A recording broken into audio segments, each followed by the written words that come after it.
Commencer la table ronde. Donc on a la chance d'avoir 4 intervenants de qualité qui vont vous présenter l'équipe intervenante et voilà, qui vont nous donner différents regards sur des moyens, des leviers pour améliorer ou avoir une juste rémunération.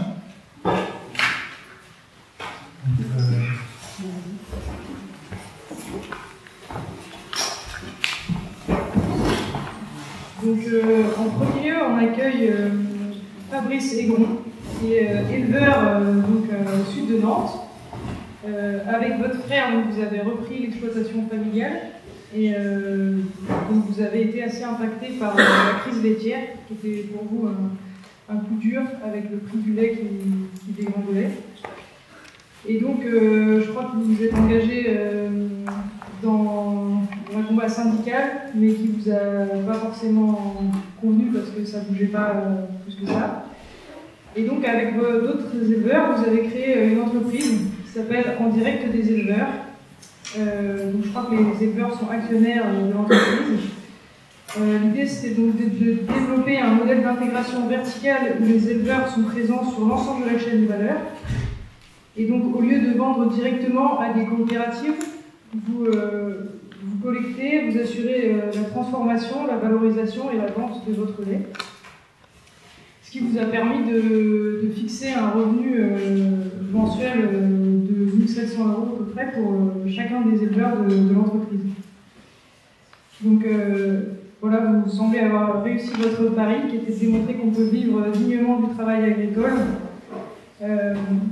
Et que pour ça, il faut parfois casser les codes. Donc vous nous en parlerez plus en détail. Ensuite, on a la chance d'accueillir Maxime Bonnard, qui est chargé de développement de filières équitables à Agriéthique. Agriéthique, c'est un label. Donc vous êtes ingénieur agronome et puis vous travaillez donc sur l'accompagnement de collectifs de producteurs et la mise en place de filières équitables françaises au sein de ce label. Agriéthique, c'est donc le premier label de commerce équitable français avec 54% des ventes du commerce équitable français. Donc c'est un label qui a été créé en 2013 dans un contexte d'instabilité des marchés des matières premières agricoles. Il y a un collectif d'agriculteurs vendéens qui a voulu reprendre son destin en main en créant un modèle de commerce plus juste et plus durable pour sécuriser leurs revenus et leur profession. C'est comme ça qu'est né Agriéthique, avec du coup l'objectif de mise en place de contrats volume-prix sur 3 ans minimum entre tous les acteurs d'une même filière que vous rassemblez autour d'une table pour discuter ensemble de ces questions et donc permettre aux agriculteurs d'avoir de la visibilité économique qui leur permet ensuite d'investir dans des projets agroécologiques ou autres avec notamment un fonds collectif mis en place avec un pourcentage prélevé sur chacune des transactions de chaque étape entre les acteurs de la filière pour alimenter ce fonds collectif qui est ensuite géré exclusivement par les agriculteurs et qui du coup peuvent aller vers ce type de transition parce qu'ils ont la visibilité. Et aujourd'hui, donc Agriéthique est développé sur presque toutes les filières agricoles, 31 filières, j'ai noté, mais donc vous nous en direz davantage également. Donc on a la chance aussi d'avoir Philippe Lesseur à nos côtés cet après-midi. Philippe Lesseur qui est directeur des filières de la laiterie Saint-Denis de l'Hôtel, LSDH, qui collecte 300 millions de litres de lait par an chez plus de 430 éleveurs qui sont dans 19 départements, plutôt dans la région centre.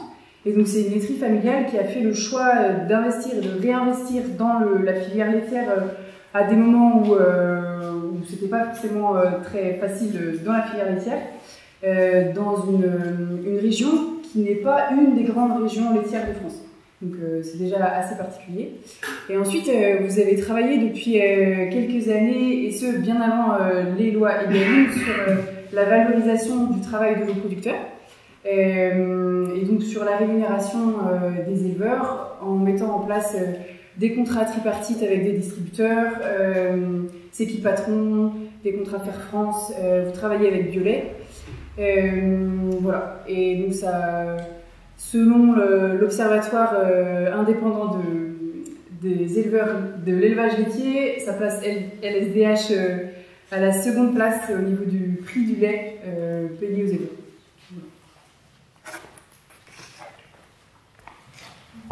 Et enfin, Jacques Godard, qui est agriculteur, paysan, maraîcher dans l'Eure, dans le pays d'Ouche, ceux qui connaissent, et qui avait travaillé aussi dans le temps déjà au Burkina Faso, en soutenant qui est aussi au conseil d'administration de la Confédération paysanne, aussi d'une ONG, l'association Sol, pour ceux qui connaissent, pour les petites fermes agroécologiques, et qui a aussi créé et cofondé pas mal d'AMAP en Normandie, dont les AMAP au Normand, donc qui est aussi au conseil d'administration de ça, et qui, dont le but, en gros, c'est ce que tu m'avais dit aussi, que j'ai bien aimé, j'ai cette petite phrase très simple, qui était de recréer du lien entre finalement les gens hors sol et les maraîchers, les agriculteurs. Donc voilà, si je résume. Alors, donc ça c'était la présentation un peu technique, mais pour compléter cette présentation, la première question qu'on avait voulu vous poser, c'est en fait, qu'est-ce qui vous a amené à choisir votre métier? Comment est-ce que vous êtes arrivé à cette place? Bonjour déjà tout le monde, merci. Puis ça fait plaisir de voir plein de jeunes qui parlent d'agriculture. Ça va au moins donner la pêche pour la journée, mais un peu plus. Comment je suis arrivé à cette place, ça dépend laquelle, en fait, parce que j'en ai pas mal de places. Agriculteur, je suis fils, petit-fils, arrière-petit-fils d'agriculteurs, éleveurs laitiers, viticulteurs. J'ai fait une rencontre un peu trop près, en fait. Je me suis pris une voiture de plein fouet il y a 20 ans. Et ça m'a remis en cause. Je me suis posé la question, qu'est-ce que je fais? À l'époque, j'étais nutritionniste. Je travaillais sur 19 départements. Je partais le lundi, je partais le vendredi, voire le samedi. Et donc je me suis posé la question de savoir ce que je voulais faire. J'ai eu mon cousin qui a arrêté l'exploitation. Donc j'ai repris l'exploitation sans rien dire à personne, si ce n'est à mon frère pour m'installer avec lui. C'était la première étape. Et comment je suis arrivé jusqu'à aujourd'hui, c'est qu'on a créé en 2015 notre propre laiterie. On pourra en discuter tout à l'heure. C'est que j'ai très mal vécu, en tout cas la vision du monde extérieur sur le monde agricole qui dit qu'on n'est pas bon à grand chose en fait. Et j'ai voulu prouver juste que des agriculteurs pouvaient par eux-mêmes faire des choses et être là où on ne s'attend pas. Donc on a investi 8,5 millions d'euros dans une laiterie. On produit, on transforme et on vend. Et on est les seuls en France à faire ça. Notre propre lait. À travers un emballage novateur, à travers un tas de choses qu'on pourra acheter tout à l'heure. Et voilà comment je suis arrivé jusqu'à vous aujourd'hui. Et je suis très content de ça. Merci. Du coup, Maxime, qui développe des filières pour agri-éthique. Ça va, ça fait. Ouais, tu vas faire un avec toi. Du coup, bonjour à tous. Alors, moi, j'ai pas autant d'expérience que je pense mes confrères ici. Mais voilà, je suis jeune, je pense que je suis même peut-être plus jeune que certains parmi vous. En gros, moi j'ai fait une formation d'agronome parce que j'ai toujours eu une sensibilité pour l'agriculture, pour le vivant. Et j'avais fait une formation pour travailler dans les pays du Sud, faire du développement agricole à l'international. J'ai eu la chance au cours de ma formation de beaucoup bouger, de beaucoup voyager, rencontrer plein de choses. Et puis au final, je me suis aussi rapproché beaucoup de l'agriculture française. J'ai vu qu'il y avait beaucoup de choses à faire, beaucoup de choses à développer, beaucoup de choses à accompagner. Et puis j'ai eu la chance en fait d'avoir eu des expériences qui m'ont amené dans le monde de l'équitable. Alors ça peut être un gros mot, hein, on va avoir l'occasion d'en discuter, mais en fait au-delà du mot équitable, c'est vraiment l'accompagnement des filières agricoles françaises, soutenir l'agriculture sur le territoire, soutenir les éleveurs, les producteurs.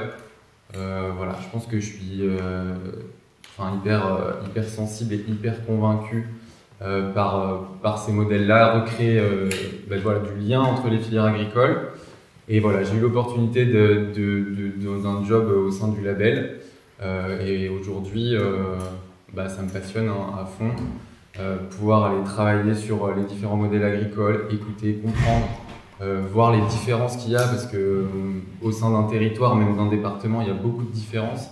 Et je pense que c'est important aujourd'hui qu'on comprenne et qu'on redonne aussi la main aux agriculteurs, parce que c'est eux qui connaissent mieux le terrain, qui connaissent mieux tout ça. Et voilà, moi c'est comme ça que je suis arrivé ici.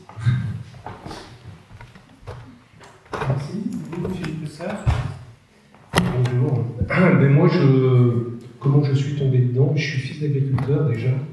Et en fait, j'aime les vrais gens, ceux qui travaillent, qui par leur travail apportent de la valeur.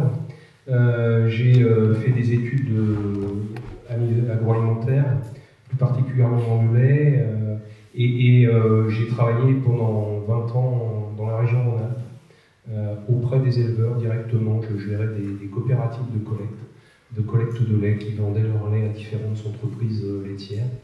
Ensuite, j'ai repris la direction d'une usine de transformation parce que j'estimais que pour apporter de la valeur, il fallait aller jusque-là. Je suis arrivé en 2005 donc, dans la région, sur une usine qui est assez proche d'ici, à une cinquantaine de kilomètres. Une entreprise qui transformait du lait, mais qui était en perte de vitesse. On n'est pas dans une région laitière ici. C'est un peu compliqué de faire du lait, il fallait trouver des solutions. Et donc, avec l'entreprise, on a réussi à développer l'activité laitière et puis à créer de la valeur avec les éleveurs de la région qui avaient le même objectif que nous, hein, c'est créer de la valeur pour vivre dignement de son métier. Voilà. Merci. Et vous, Jacques Godard, comment est-ce que vous êtes arrivé à l'agriculture et à créer des amas? Merci. Bonjour. Disons que moi, l'agriculture, mon père était ouvrier agricole, donc j'ai toujours vécu à la campagne. Mais tout jeune, j'étais attiré par ce que notre ex-président Chirac appelait les peuples premiers, pour essayer de comprendre comment ces gens pouvaient arriver à vivre avec pas grand-chose et finalement être assez heureux, sauf que dans les années 70, il y a eu les grandes sécheresses au Sahel. Et bon, je me posais des questions, comment ils allaient réussir à s'en sortir. Et puis bon, j'ai eu l'occasion d'aller pendant 4 ans avec une association Frères des Hommes là-bas, pour voir. Et en fait, j'ai été très surpris de voir que ces gens-là, finalement, avaient peut-être beaucoup plus de chances à nous apprendre que nous, on avait à leur apprendre. D'ailleurs, au bout de 4 ans, l'équipe Frères des Hommes, on a décidé, parce qu'il y avait aussi des éducation et santé, la culture, et en fait, on s'apercevait que le mode de développement que d'autres ONG, avec des moyens surpuissants par rapport aux nôtres, en fait, ils amenaient à la promotion de notre mode de développement, notamment en agriculture, engrais, pesticides et compagnie, et donc ça ne nous convenait pas, et comme on était petits, nous on a dit, bon, ça nous faisait mal au cœur de quitter, mais on sentait qu'on... Voilà. Et il fallait plutôt venir chez nous, changer notre modèle. Parce qu'on était, en fait, par exemple, des actions auprès des groupements villageois pour les aider à maîtriser leurs récoltes, pour ne pas être victimes des commerçants et tout ça. En fait, ça ne pouvait pas marcher parce que, en plein hivernage, il y a les dons de l'Europe qui arrivaient, enfin les céréales européennes, le lait en poudre et tout, et qui perturbaient toute possibilité de développement de la part de ces gens. Donc l'idée c'était de rentrer et d'essayer de changer de modèle pour chez nous. Donc c'est comme ça que chez nous, j'ai repris 5 hectares qu'avait mon père, et puis j'ai décidé de... Enfin, après avoir rencontré Isabelle, ma femme, qui est infirmière et qui elle a continué son métier, on a décidé de rester et puis de voir comment on pouvait vivre sur 5 hectares, donc en légumes, miel, apiculture, et puis planter des arbres fruitiers. qui m'occupe aujourd'hui. Voilà. Ouais. Justement, ça allait être ma prochaine question. En fait, c'est tout simplement pour chacun de vous. Aujourd'hui, vous arrivez, vous avez une situation professionnelle que vous avez construite quelque part. Comment est-ce que vous avez construit votre système et la rémunération qui va avec? Donc, pour vous, Jacques Godard, comment est-ce que vous avez, quel est le système de production et de vente que vous avez mis en place? Et comment est-ce quel salaire il vous permet de vous dégager? Permettez, du moins. Et puis. Disons que moi, c'est complètement différent, mais peut-être complémentaire de ce que vous faites tous les trois. L'idée, on est parti avec rien. Il y avait un terrain vague, un terrain cultivé, mais qu'on a dû aménager et puis construire la maison. Enfin, pour le revenu, mes premiers raisonnements, et ça c'est les paysans africains qui m'ont appris, l'agriculture paysanne en Afrique, c'est une agriculture communautaire. C'est un gros mot ici chez nous, mais là-bas, les gens communautaires, ça veut dire que dans les villages, les gens s'entraident, à la fois pour cultiver, désherber les cultures et aussi construire leur maison. Être paysan, c'est une stratégie d'autonomie par rapport aux besoins vitaux. Et en fait, c'est ce qui m'a guidé quand on a décidé de s'installer. Donc, concernant le revenu, au début, c'est sûr que c'est surtout le salaire d'Isabelle qui a fait tourner la marmite, parce que moi, en plus de l'installation officielle déjà vécue, il fallait construire la maison, planter des clôtures, les arbres, tout ça, donc mon revenu n'était pas extraordinaire.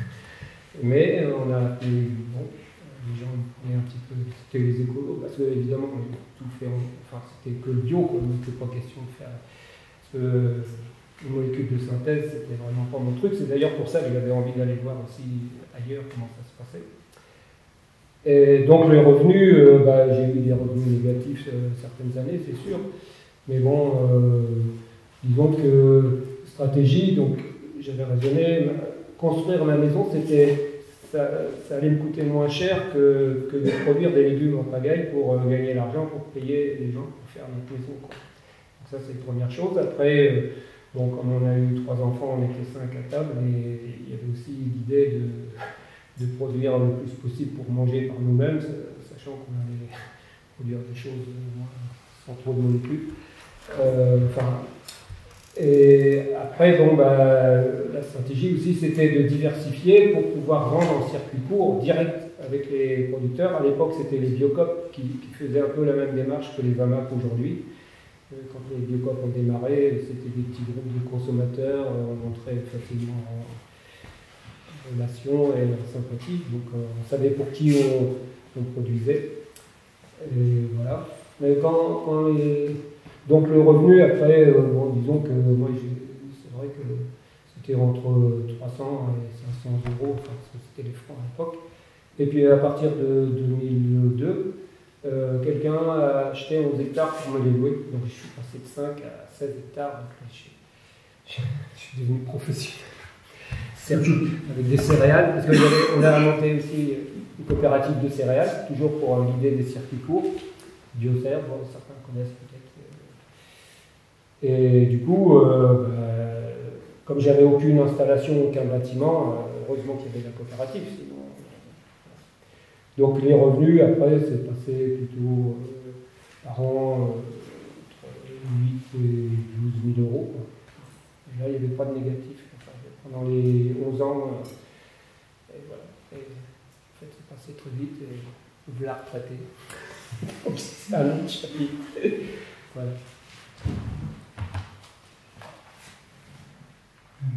Oui, donc vous, Philippe Le Sœur, vous collectez du lait. Et comment est-ce que vous avez construit du coup ce réseau et comment est-ce que vous avez construit les relations avec les partenaires et comment vous arrivez à vous en sortir financièrement, vous trouver un revenu? Alors, je pense que mon revenu à moi intéresse autre chose, même si je n'ai pas grand-chose à cacher, mais on va parler plutôt des éleveurs qui travaillent avec eux. Alors, je ne sais pas si vous avez croisé une vache en venant ici, je suis pas sûr. On est quand même dans une région qui est peu laitière, même si on a quelques partenaires, quelques fermes en Sologne. C'est vrai que la région est avant tout la Beauce au nord, les céréales. Ici, la Sologne, c'est le terrain de chasse des Parisiens. D'ailleurs, ce qui pose un vrai problème pour les éleveurs du secteur, hein, parce que les terres sont chères et elles sont pas riches. Donc, c'est pas très évident d'être éleveur laitier en Sologne. Quand je suis arrivé, moi, à la laiterie de Varennes, laiterie de Saint-Denis-de-l'Hôtel, on collectait une centaine de millions de litres. Mais en effet, les producteurs du secteur avaient la possibilité de faire autre chose.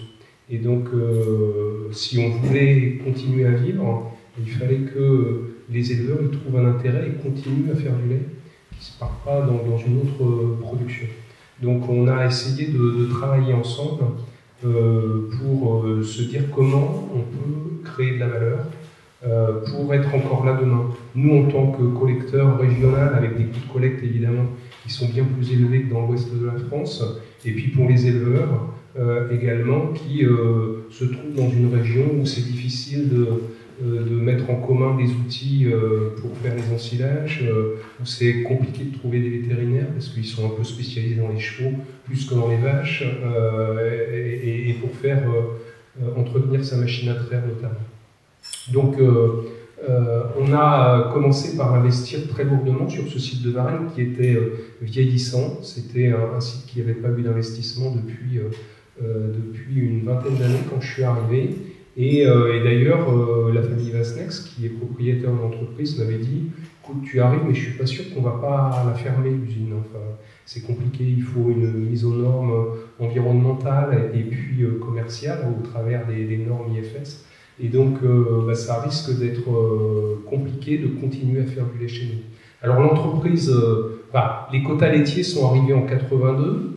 On était dans une entreprise qui était plutôt en développement. Et donc, c'était déjà compliqué de trouver du lait. Donc, on draguait les producteurs, nous, pour trouver suffisamment de lait. Et quand les quotas sont arrivés, alors vous êtes tous bien jeunes, les quotas laitiers, pour vous, c'est le Moyen-Âge. Mais quand les quotas laitiers sont arrivés, ça voulait dire une baisse de 12% du droit à produire de chaque éleveur. Et donc, on avait déjà du mal à trouver du lait. Une baisse de 12%, ça nous paraissait... alors, j'étais pas là à l'époque, mais c'était évidemment compliqué.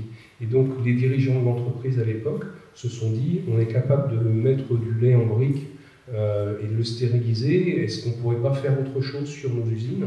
Et donc, on s'est lancé dans le jus de fruits, dans les jus végétaux, notamment. Et donc, l'entreprise, petit à petit, est devenue le premier conditionneur de jus de fruits en France. Et ce site de Varennes-sur-Fouzon, qui était quand même spécialisé dans le lait, même si il conditionnait du jus de fruits également, on s'est dit, on a quand même la responsabilité de pas mal de fermes, d'à peu près 90 salariés à l'époque, et la fermer, ça voulait dire je dirais mettre à la porte à un moment des producteurs qui se seraient retrouvés peut-être dans une grosse coopérative avec des conditions qui étaient quand même différentes, des salariés qui avaient aidé l'entreprise à la développer également. Et donc on a décidé, samedi matin, on a réuni l'ensemble des salariés de l'usine, puis on leur a dit on est prêt à investir lourdement sur le site, mais est-ce que vous venez avec nous, quoi? Est-ce que vous êtes prêts à vous engager? Alors, on a eu c'était un référendum à l'africaine, 100% de gens ont dit on continue. Mais bon, c'était évidemment couru d'avance, mais au-delà de ça, on a voulu évidemment les impliquer. Et on a investi dans un premier temps 25 millions d'euros, et puis en tout, depuis 2007, 70 millions d'euros dans ce site de Varennes-sur-Fouzon pour en faire une usine performante, à la fois économiquement et en termes de qualité, et pour être pertinent en termes de prix. Et puis après, une fois que ça s'est été fait, je dirais ces investissements, il a bien évidemment fallu aller voir nos clients et puis leur dire on vous propose autre chose.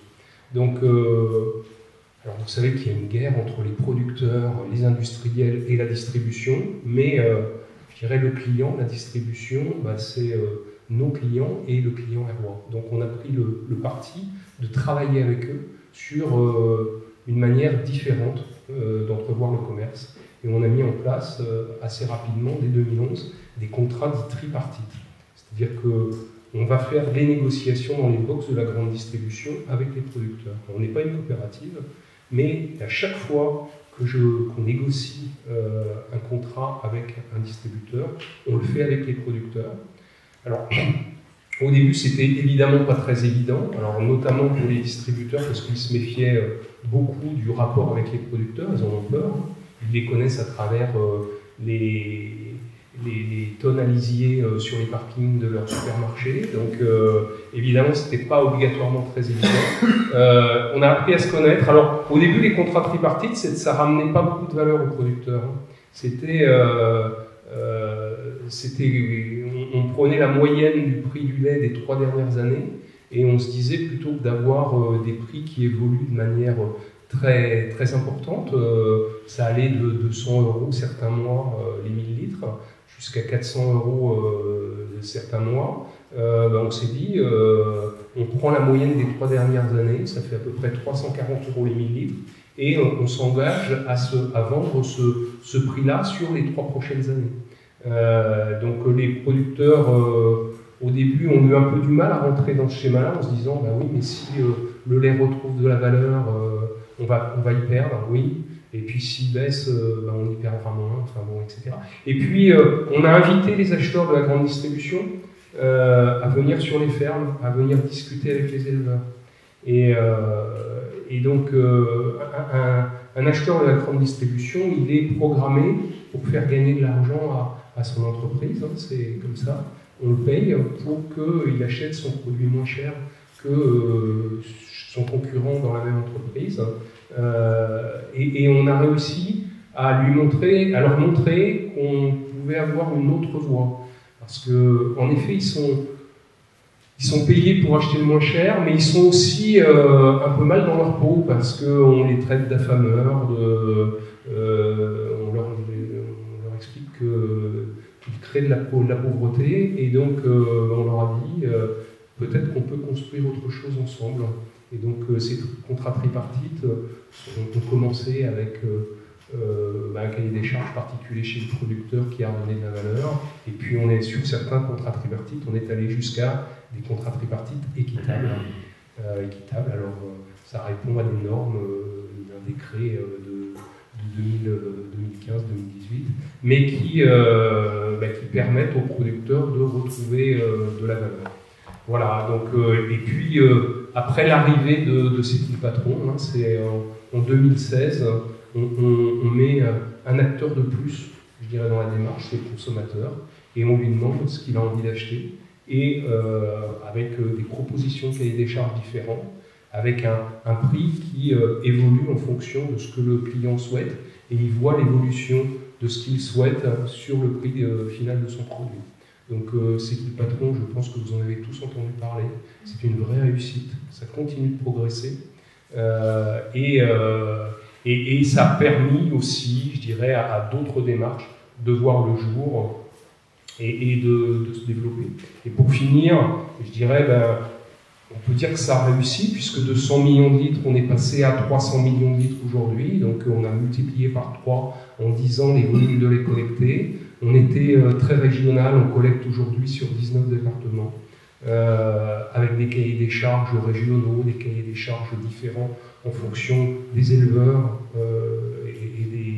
et des régions. Et puis, on a un prix moyen payé aux producteurs. Je ne sais pas s'il y a des laitiers dans la salle, qui est pour l'année 2020 382 €, ce qui est, je dirais, un bon prix du lait au niveau français. Alors peut-être pas suffisant, et on continue à y travailler, mais c'est 10% de plus que quelques grosses coopératives françaises. Voilà.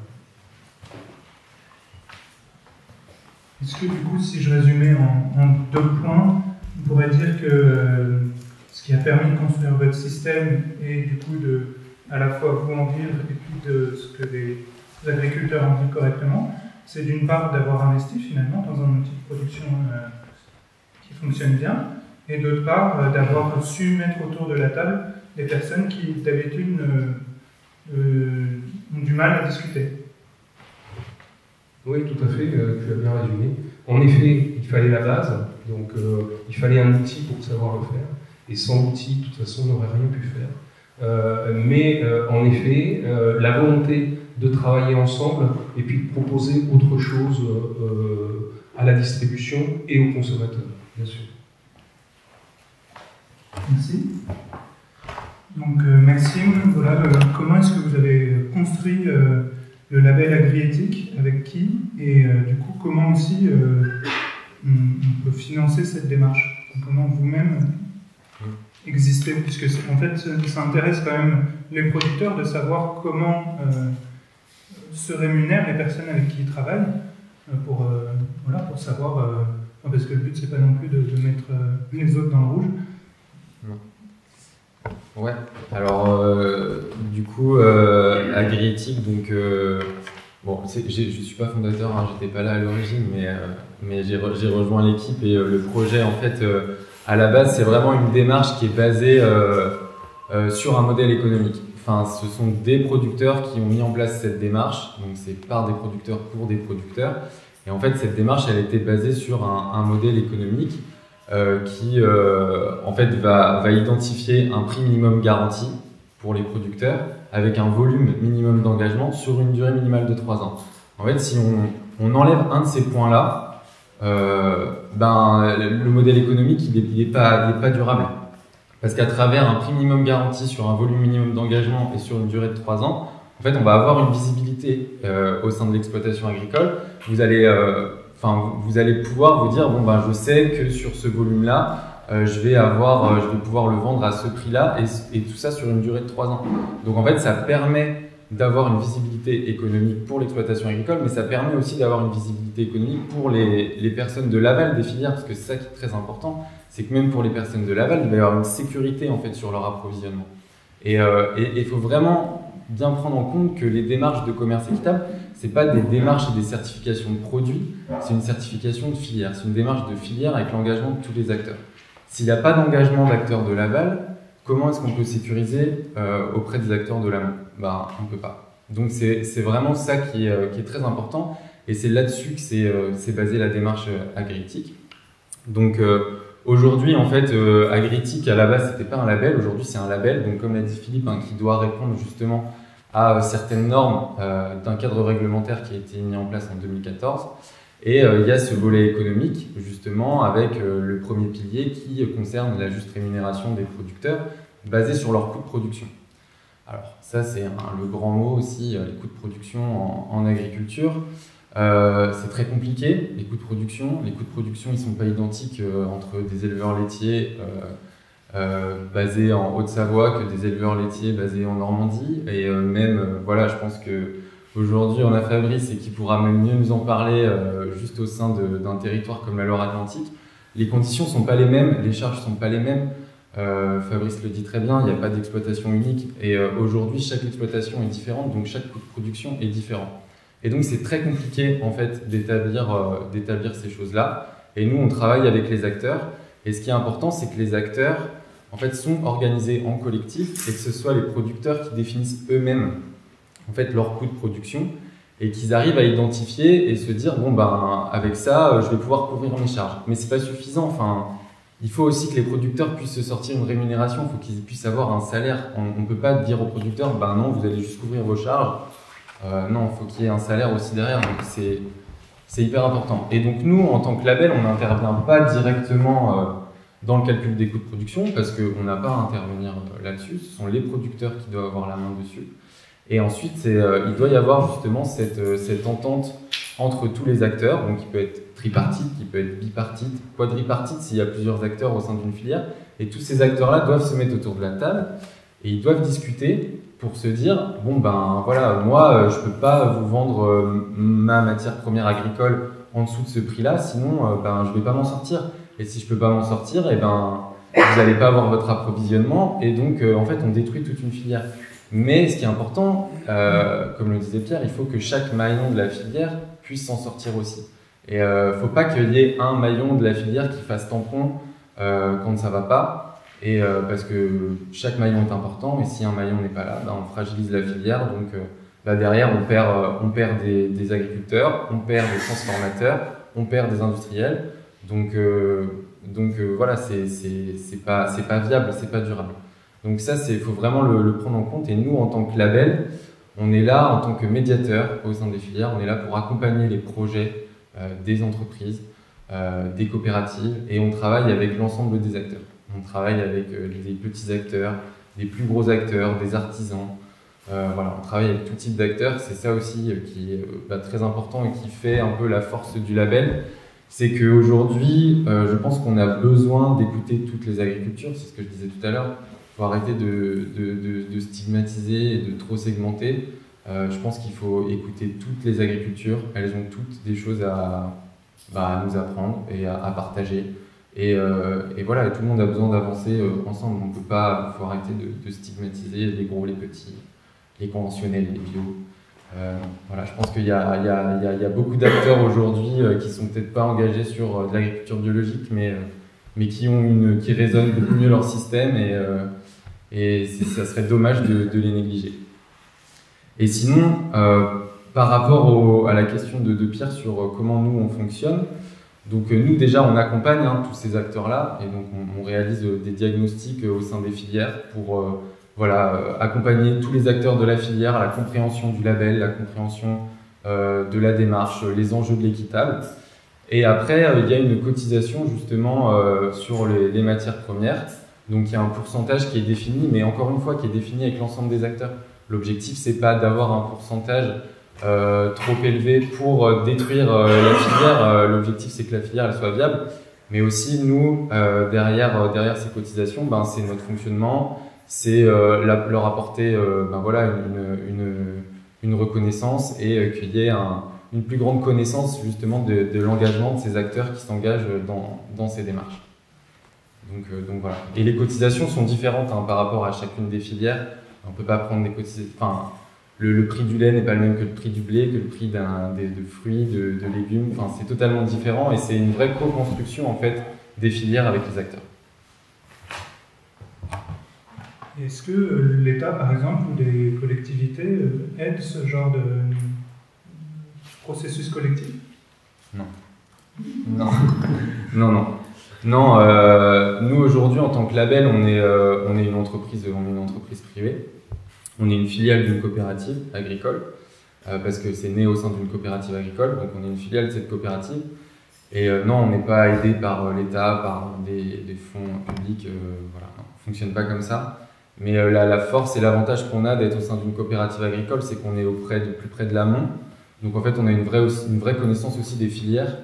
Et voilà, notre conseil d'administration, notre président sont des producteurs.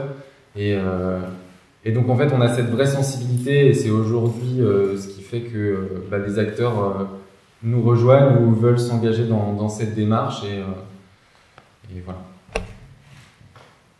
Merci. Et vous, Fabrice, du coup, quel est votre système à la fois agricole et puis de l'entreprise en direct? Moi, dès le début, je suis parti sur une autre démarche, c'est l'attente du consommateur. Le consommateur, on va parler de rémunération. Donc nous, on parle de prix rémunérateur. Pour moi, c'est pas la même chose. Prix rémunérateur, c'est un chiffre d'affaires, bien souvent. Et comme vous l'avez dit, donc chaque exploitation, les coûts de production sont différents. Si on arrive à 5 ans de la retraite, ou si on vient juste de s'installer, si on a un système en montagne, si on a un système urbain, moi dans ma commune, ou au sein de chez nous, on a 10 exploitations, on est 10 systèmes différents avec 10 coûts différents. Par contre, l'idée première, c'était de dire que l'éleveur doit être partie prenante de l'ensemble de la filière. Donc dès le début, moi dès 2010, en fait, quand j'ai commencé à monter le projet, c'était de dire on doit produire, transformer et vendre. La question c'était comment on est agriculteur en fin 2010. On a posé une question, c'est comment être agriculteur en 2020. Je suis encore agriculteur en 2021, donc on a un petit peu réussi. L'objectif maintenant c'est d'être là dans très longtemps pour que des jeunes puissent s'installer, prendre la suite et continuer. Donc nous l'idée de départ c'était de dire qu'il fallait un projet agricole différent. Donc ce projet agricole différent devait avoir 3 impacts.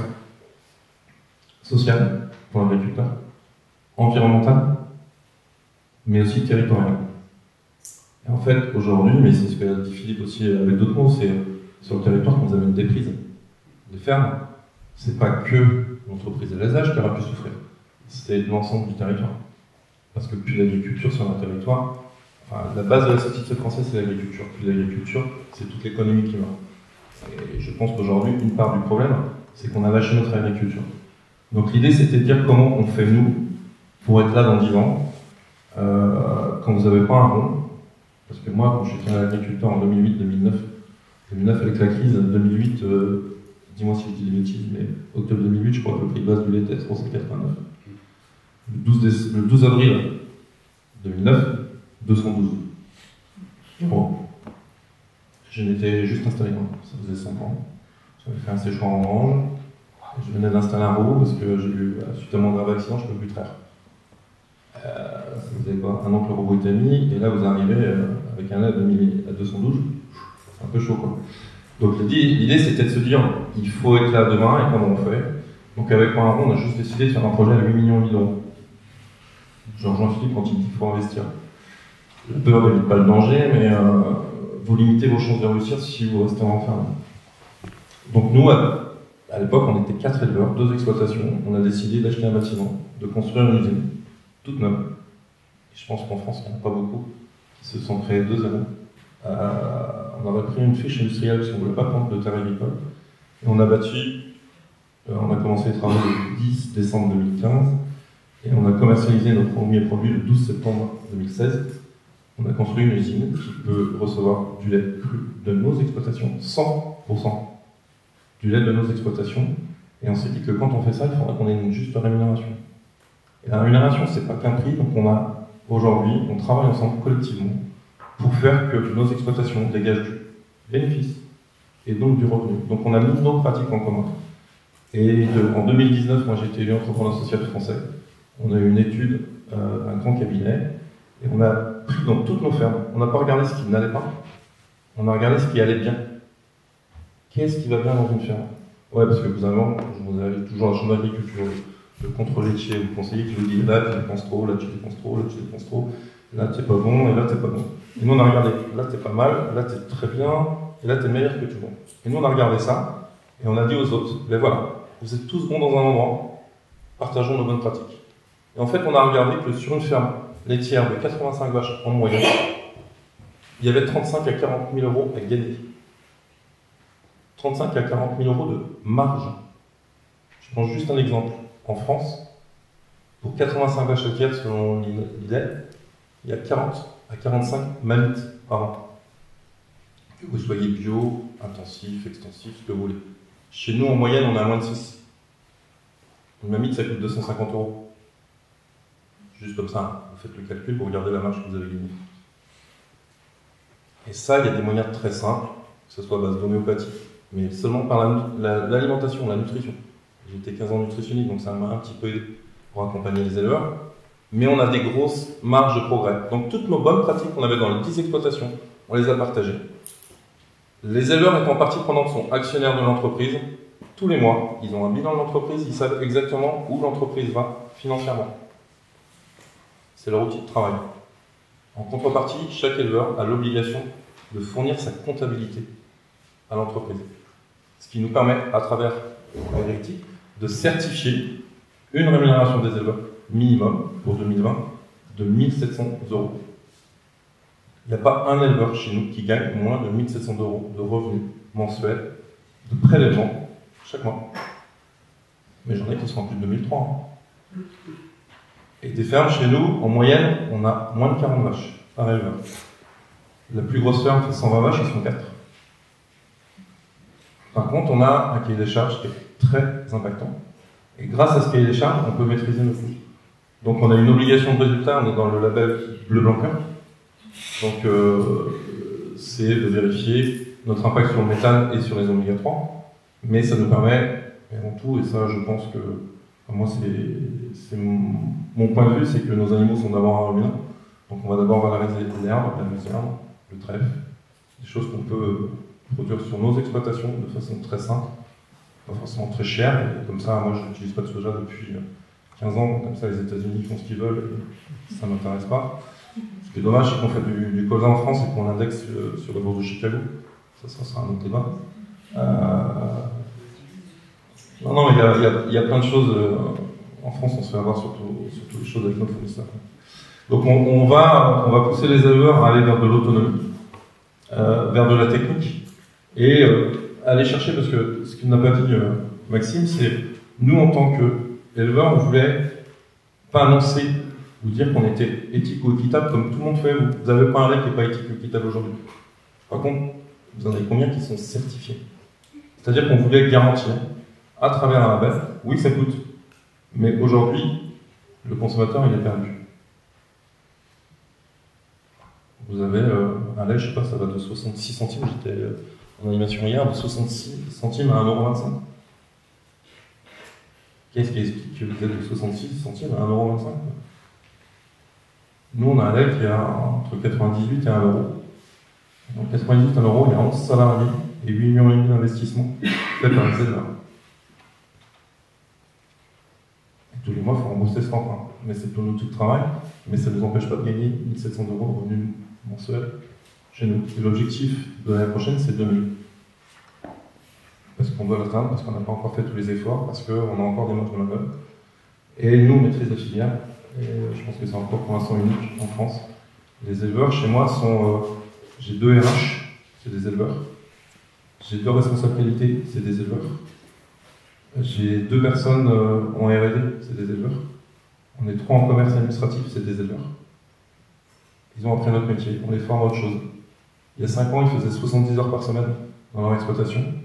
Aujourd'hui, ils font 50 heures en devant une journée par semaine à la laiterie, mais qui est prise dans les 50 heures de l'organisation. Donc on accompagne l'ensemble des éleveurs. On vient d'installer 2 jeunes, un de 25 qui a fait tout un cursus classique, CAP, BEP, BTA, dans une ferme qui s'est installée dans la ferme le 1er janvier, et on a installé la deuxième qui était plâtrier, à 35 ans, qui a voulu changer de direction, et qui a fait un stage dans une de nos fermes et qui est installée depuis 6 mois. Je vous assure qu'ils sont bien contents d'avoir 1 700 € mensuels pour payer leur GA et tout le reste, mais aussi pour vivre, et d'abord pour vivre. Donc nous, c'est un objectif, on veut parler de rémunération, alors c'est un sujet tabou, hein, pour vous dire, en interne chez nous, lorsqu'on a décidé de communiquer sur la rémunération, on a eu un tollé. Ouais, parce que quand vous avez un couple qui croise dans la rue des gens qui ont vu qu'on gagnait 1 700 €, bah ça va, vous êtes pas malheureux avec 3 400 €, quoi. Bah non, on n'est pas malheureux, mais on travaille pour ça, quoi.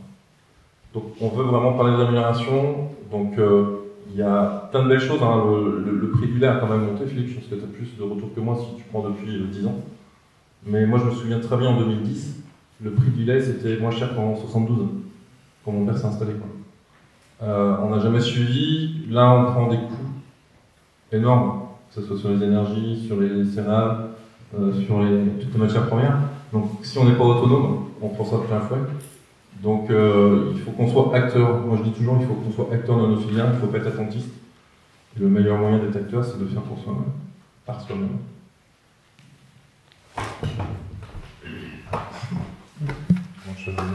Merci. Donc juste en parenthèse, hein, on parle quand même beaucoup du lait dans cette table ronde, parce que il fallait bien prendre un exemple, ça nous donne des chiffres concrets. Jacques est quand même aussi beaucoup dans les légumes. Et puis, l'idée c'est aussi que en fait, les différentes filières ont parfois des fonctionnements similaires et qu'on peut aussi appliquer des choses qu'on voit ici sur le lait à d'autres filières. Mais du coup, on a parlé de prix du lait, effectivement. Est-ce que, alors, en direct, vous arrivez à rémunérer combien le prix du lait pour les agriculteurs? Et on voit la loi Egalim. Pourquoi est-ce qu'on pourrait dire aujourd'hui, par exemple, que 300, on entend parfois 39 centimes, donc 390 les 1000 litres. Pourquoi est-ce que ce serait un prix juste? Et de ce que j'ai compris, en tout cas, avec ce genre de prix, vous arrivez à avoir des bons revenus par agriculteur. Je sais pas, je pense pas que j'ai annoncé le prix. Vous m'avez entendu annoncer un prix? Non. Vous m'avez entendu annoncer quoi? Ah ouais, mon lait il est à 98 centimes. Vous nous avez jamais entendu parler d'un prix du lait, parce qu'on n'annonce jamais de prix du lait. Parce que le prix du lait, il fait rien. Pour nous, hein, c'est notre point de vue. Le prix du lait, il fait rien. Notre objectif, c'est notre rémunération. C'est comment on atteint notre rémunération, comment on fait pour que nos fermes aient un résultat positif, comment on fait pour que nous, on se dégage un salaire, comment on fait pour que l'entreprise puisse payer ses emprunts, et comment on fait pour payer nos salariés. Donc, on n'annonce pas, les éleveurs, tous les mois, ils ont un bilan comptable de l'entreprise. Et donc, on va décider ensemble, l'objectif étant la rémunération mensuelle. Donc, vous pouvez me dire, hein, 390, il y a du lait à 450 payés l'heure, il y a du lait à 440 payés l'heure, et il y a du lait à 200 payés l'heure. Moi, ça ne m'intéresse pas. Par contre, ma rémunération m'intéresse. Il y a des gens qui vivent avec 500 €, j'ai pas de souci. Nous, notre objectif, c'est d'atteindre les 2000 €. Pourquoi? Parce que on a choisi, on vit près de Nantes, on a des familles, on a envie de vivre. J'ai pas de problème avec quelqu'un qui me dit, moi, avec 500 €, je vis très bien. Nous, ce qu'on veut pas, c'est que le gars, il se balade en tracteur de 180 chevaux avec 2 bottes de foin sur 25 km pour aller à son copain qui a des chevaux, et qu'après, qui disent, ouais, mais moi, j'arrive pas à gagner ma vie. Parce que ça, c'est le quotidien d'un agriculteur. Donc nous, quand on intervient dans les exploitations, on intervient aussi. Il y a un moment, on a interdit à l'exploitation de changer de salle de traite. Elle avait 15 ans, il mettait 1h15 à traire, il avait envie de changer pour passer à 3/4 d'heure. Je lui dis, moi, tu ferais mieux de mettre une 2x4, parce qu'une 2x4, tu vas traire peut-être 4 ou 5 heures par jour, mais en termes de rentabilité, ce sera quand même meilleur. Donc c'est. Voilà, si aujourd'hui on veut courir à la course au matériel, on n'y arrivera pas. Hein. Nous, on a la chance, Philippe, par contre, on n'a pas de terre, mais elles sont pas chères. Et nous, les gars, ils disent déjà que la terre est trop chère. Elle est à 1500 € litre. Je sais pas si souvent on se ramène comment. Et nous, à 1500 €, elle est trop chère. Donc les gars préfèrent acheter un tracteur que d'acheter un hectare de terre. Pour moi, c'est problématique. Vous aviez envie de réagir sur le prix du lait? Ouais, alors nous c'est vrai que Fabrice, toi, tu connais bien, je dirais, les éleveurs de ton groupe, évidemment. Vous êtes 10. Ouais. Donc nous, c'était un peu plus compliqué, en effet. Et donc, on a 340 exploitations. Donc, définir le coût de revient par exploitation. Donc, nous, on parle de prix du lait, en effet. Et donc, comment on définit qu'un lait est équitable? On prend des moyennes françaises. Alors, qui ne veulent pas dire grand-chose, en effet, parce que toutes les exploitations sont différentes les unes des autres. Mais je dirais qu'il y a des interprofessions qui, avec les centres de gestion, calculent un coût de revient du lait. Et donc, on se base sur ce coût de revient du lait qui est défini par un panel de 2400 fermes, je crois, en France. Alors évidemment, il y a des fermes de plaine, il y a des fermes de montagne, des fermes biologiques. Et donc les coûts de revient sont évidemment pas les mêmes. Donc on part, nous, par exemple, pour C'est qui le patron, mais pour des contrats tripartites équitables, sur ce coût de revient qui a malheureusement un an de retard, puisqu'on travaille d'un an sur il faut que le temps que les comptabilités se fassent, etc. Et donc ce coût de revient est calculé pour 2 SMIC moyens par unité de main-d'œuvre. Donc le 390, puisque c'était ta question, 390 prix de base sur le lait C'est qui le patron, qui équivaut à peu près à 41 centimes, 410, toute qualité confondue en moyenne, ça dépend de la qualité du lait de chaque producteur, mais c'est à peu près ça, permet sur une ferme moyenne française d'atteindre 2 SMIC par unité de main-d'œuvre. Voilà donc comment on a travaillé. Alors, on avait rencontré Agriéthique pour faire reconnaître et labelliser, je dirais, C'est qui le patron, mais aussi d'autres démarches équitables. Alors le problème, c'est qu'en effet, à l'époque, on n'avait pas tenu compte, je dirais, de la certification labellisante, et je ne me voyais pas baisser le prix du lait aux producteurs pour payer Agriéthique pour valider ce genre de choses. Donc on a fait une certification interne. Et donc, on le fait vérifier par un organisme certificateur. Donc, cet organisme certificateur va voir dans les fermes, je dirais que la rémunération est bien là, va voir dans les organisations de producteurs, je dirais qu'il y a un certain nombre d'engagements qui sont conformes à la loi sur le commerce équitable sont faites, vient voir, je dirais, dans la laiterie les différents chiffres entre les volumes de vente les prix de vente et puis le prix payé aux éleveurs, qu'on est cohérent et qu'on paye le lait au litre près et à l'euro près. Voilà.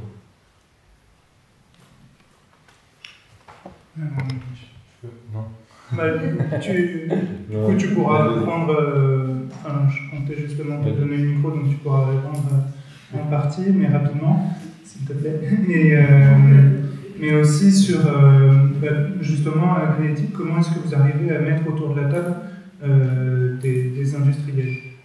Comment est-ce qu'on arrive à convaincre des partenaires de négocier les prix et d'obtenir comme ça, de tirer un peu les prix vers le haut? Bon, ça va répondre à la question. En fait, alors déjà pour les industriels, ce qu'il faut savoir, c'est que aujourd'hui, c'est eux qui viennent nous voir. C'est eux qui veulent justement avoir ces certifications équitables, comme plein de certifications, parce qu'aujourd'hui, il y a plein de labels, il y a plein de trucs. On le sait très bien. Le problème, c'est que les industriels, ou même tous les acteurs, ils arrivent et ils disent « Non, mais nous, on est équitable ». Ah bon? Eh ben non, en fait, vous n'êtes pas équitable, parce que en fait, le commerce équitable, c'est un cadre réglementaire qui définit 6 piliers de la réglementation, un engagement économique, un engagement social, sociétal et un engagement environnemental. Et en fait, vous ne répondez pas à ces critères-là. Donc non, vous n'êtes pas équitable. Et donc nous, on est en permanence en train de les challenger. Et au final, je pense qu'il y a une certaine prise de conscience aussi de la part des industriels aujourd'hui, si on parle des industriels. S'ils ne prennent pas le tournant, ils vont se planter, c'est sûr, moi j'en suis persuadé. Aujourd'hui, nous, chez Agriéthique, on est aussi là pour pouvoir les accompagner dans cette réflexion, les accompagner plus globalement.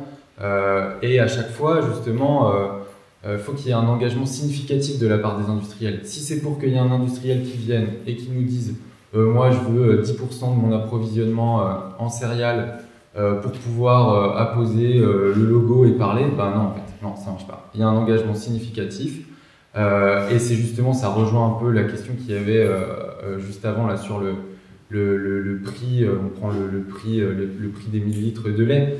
Mais demain, chez un éleveur, si vous êtes là et que vous allez le voir et vous lui dites, parce qu'on parle beaucoup de prix au litre de lait, mais si un éleveur est payé à 47 centimes sur son litre de lait, mais que ça représente 5% de sa production, c'est quoi l'avantage? Qu'est-ce qui est durable en fait dans ça? L'objectif, c'est vraiment de construire quelque chose sur le long terme et d'avoir un engagement significatif, un vrai engagement de volume. Et nous, on travaille justement avec ces acteurs-là pour qu'il y ait un engagement total ou global. Et on peut prendre l'exemple de la boulangère, qui est une industrie en Vendée, qui a été également à l'initiative de la démarche et qui a travaillé avec les meuniers locaux, avec les agriculteurs locaux. Et aujourd'hui, la boulangère est engagée à 100% sur ses farines et 100% sur ses œufs.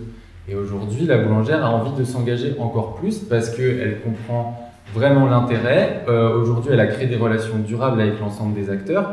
Et quand elle rencontre les acteurs de l'amont, c'est-à-dire les meuniers ou les producteurs, ils ne parlent pas de prix. Et ça, c'est hyper important, c'est hyper sain dans le cadre de relations. Ils parlent de projets. Ils parlent de projets environnementaux, de développement de nouvelles filières, d'accompagnement. Et en fait, la boulangère, il trouve aussi son intérêt. Elle y trouve son intérêt parce qu'elle va communiquer derrière sur son engagement auprès des producteurs. Et donc ça, aujourd'hui, les industriels comprennent vraiment et nous, sachant qu'on les contraint et qu'on les force dans notre cahier des charges à respecter les piliers du commerce équitable, ils changent aussi et ils mûrissent en fait. Ils mûrissent sur ces questions-là et ça évolue. Et je vous assure que ça évolue dans le bon sens. Donc c'est positif. Ça évolue sous pression des clients finaux, des consommateurs?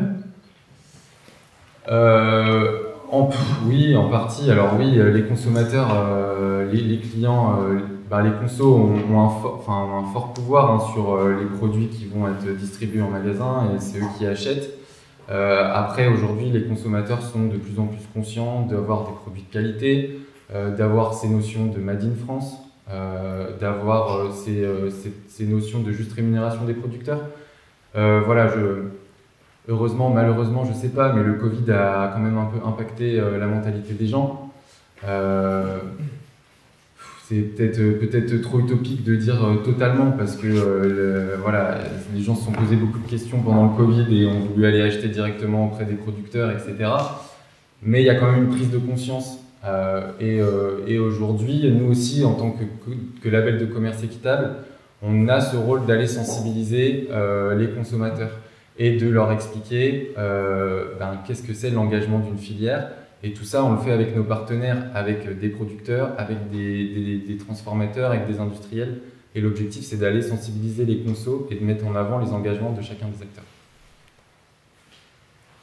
Vous, Jacques Godard, vous avez beaucoup travaillé avec directement les consommateurs.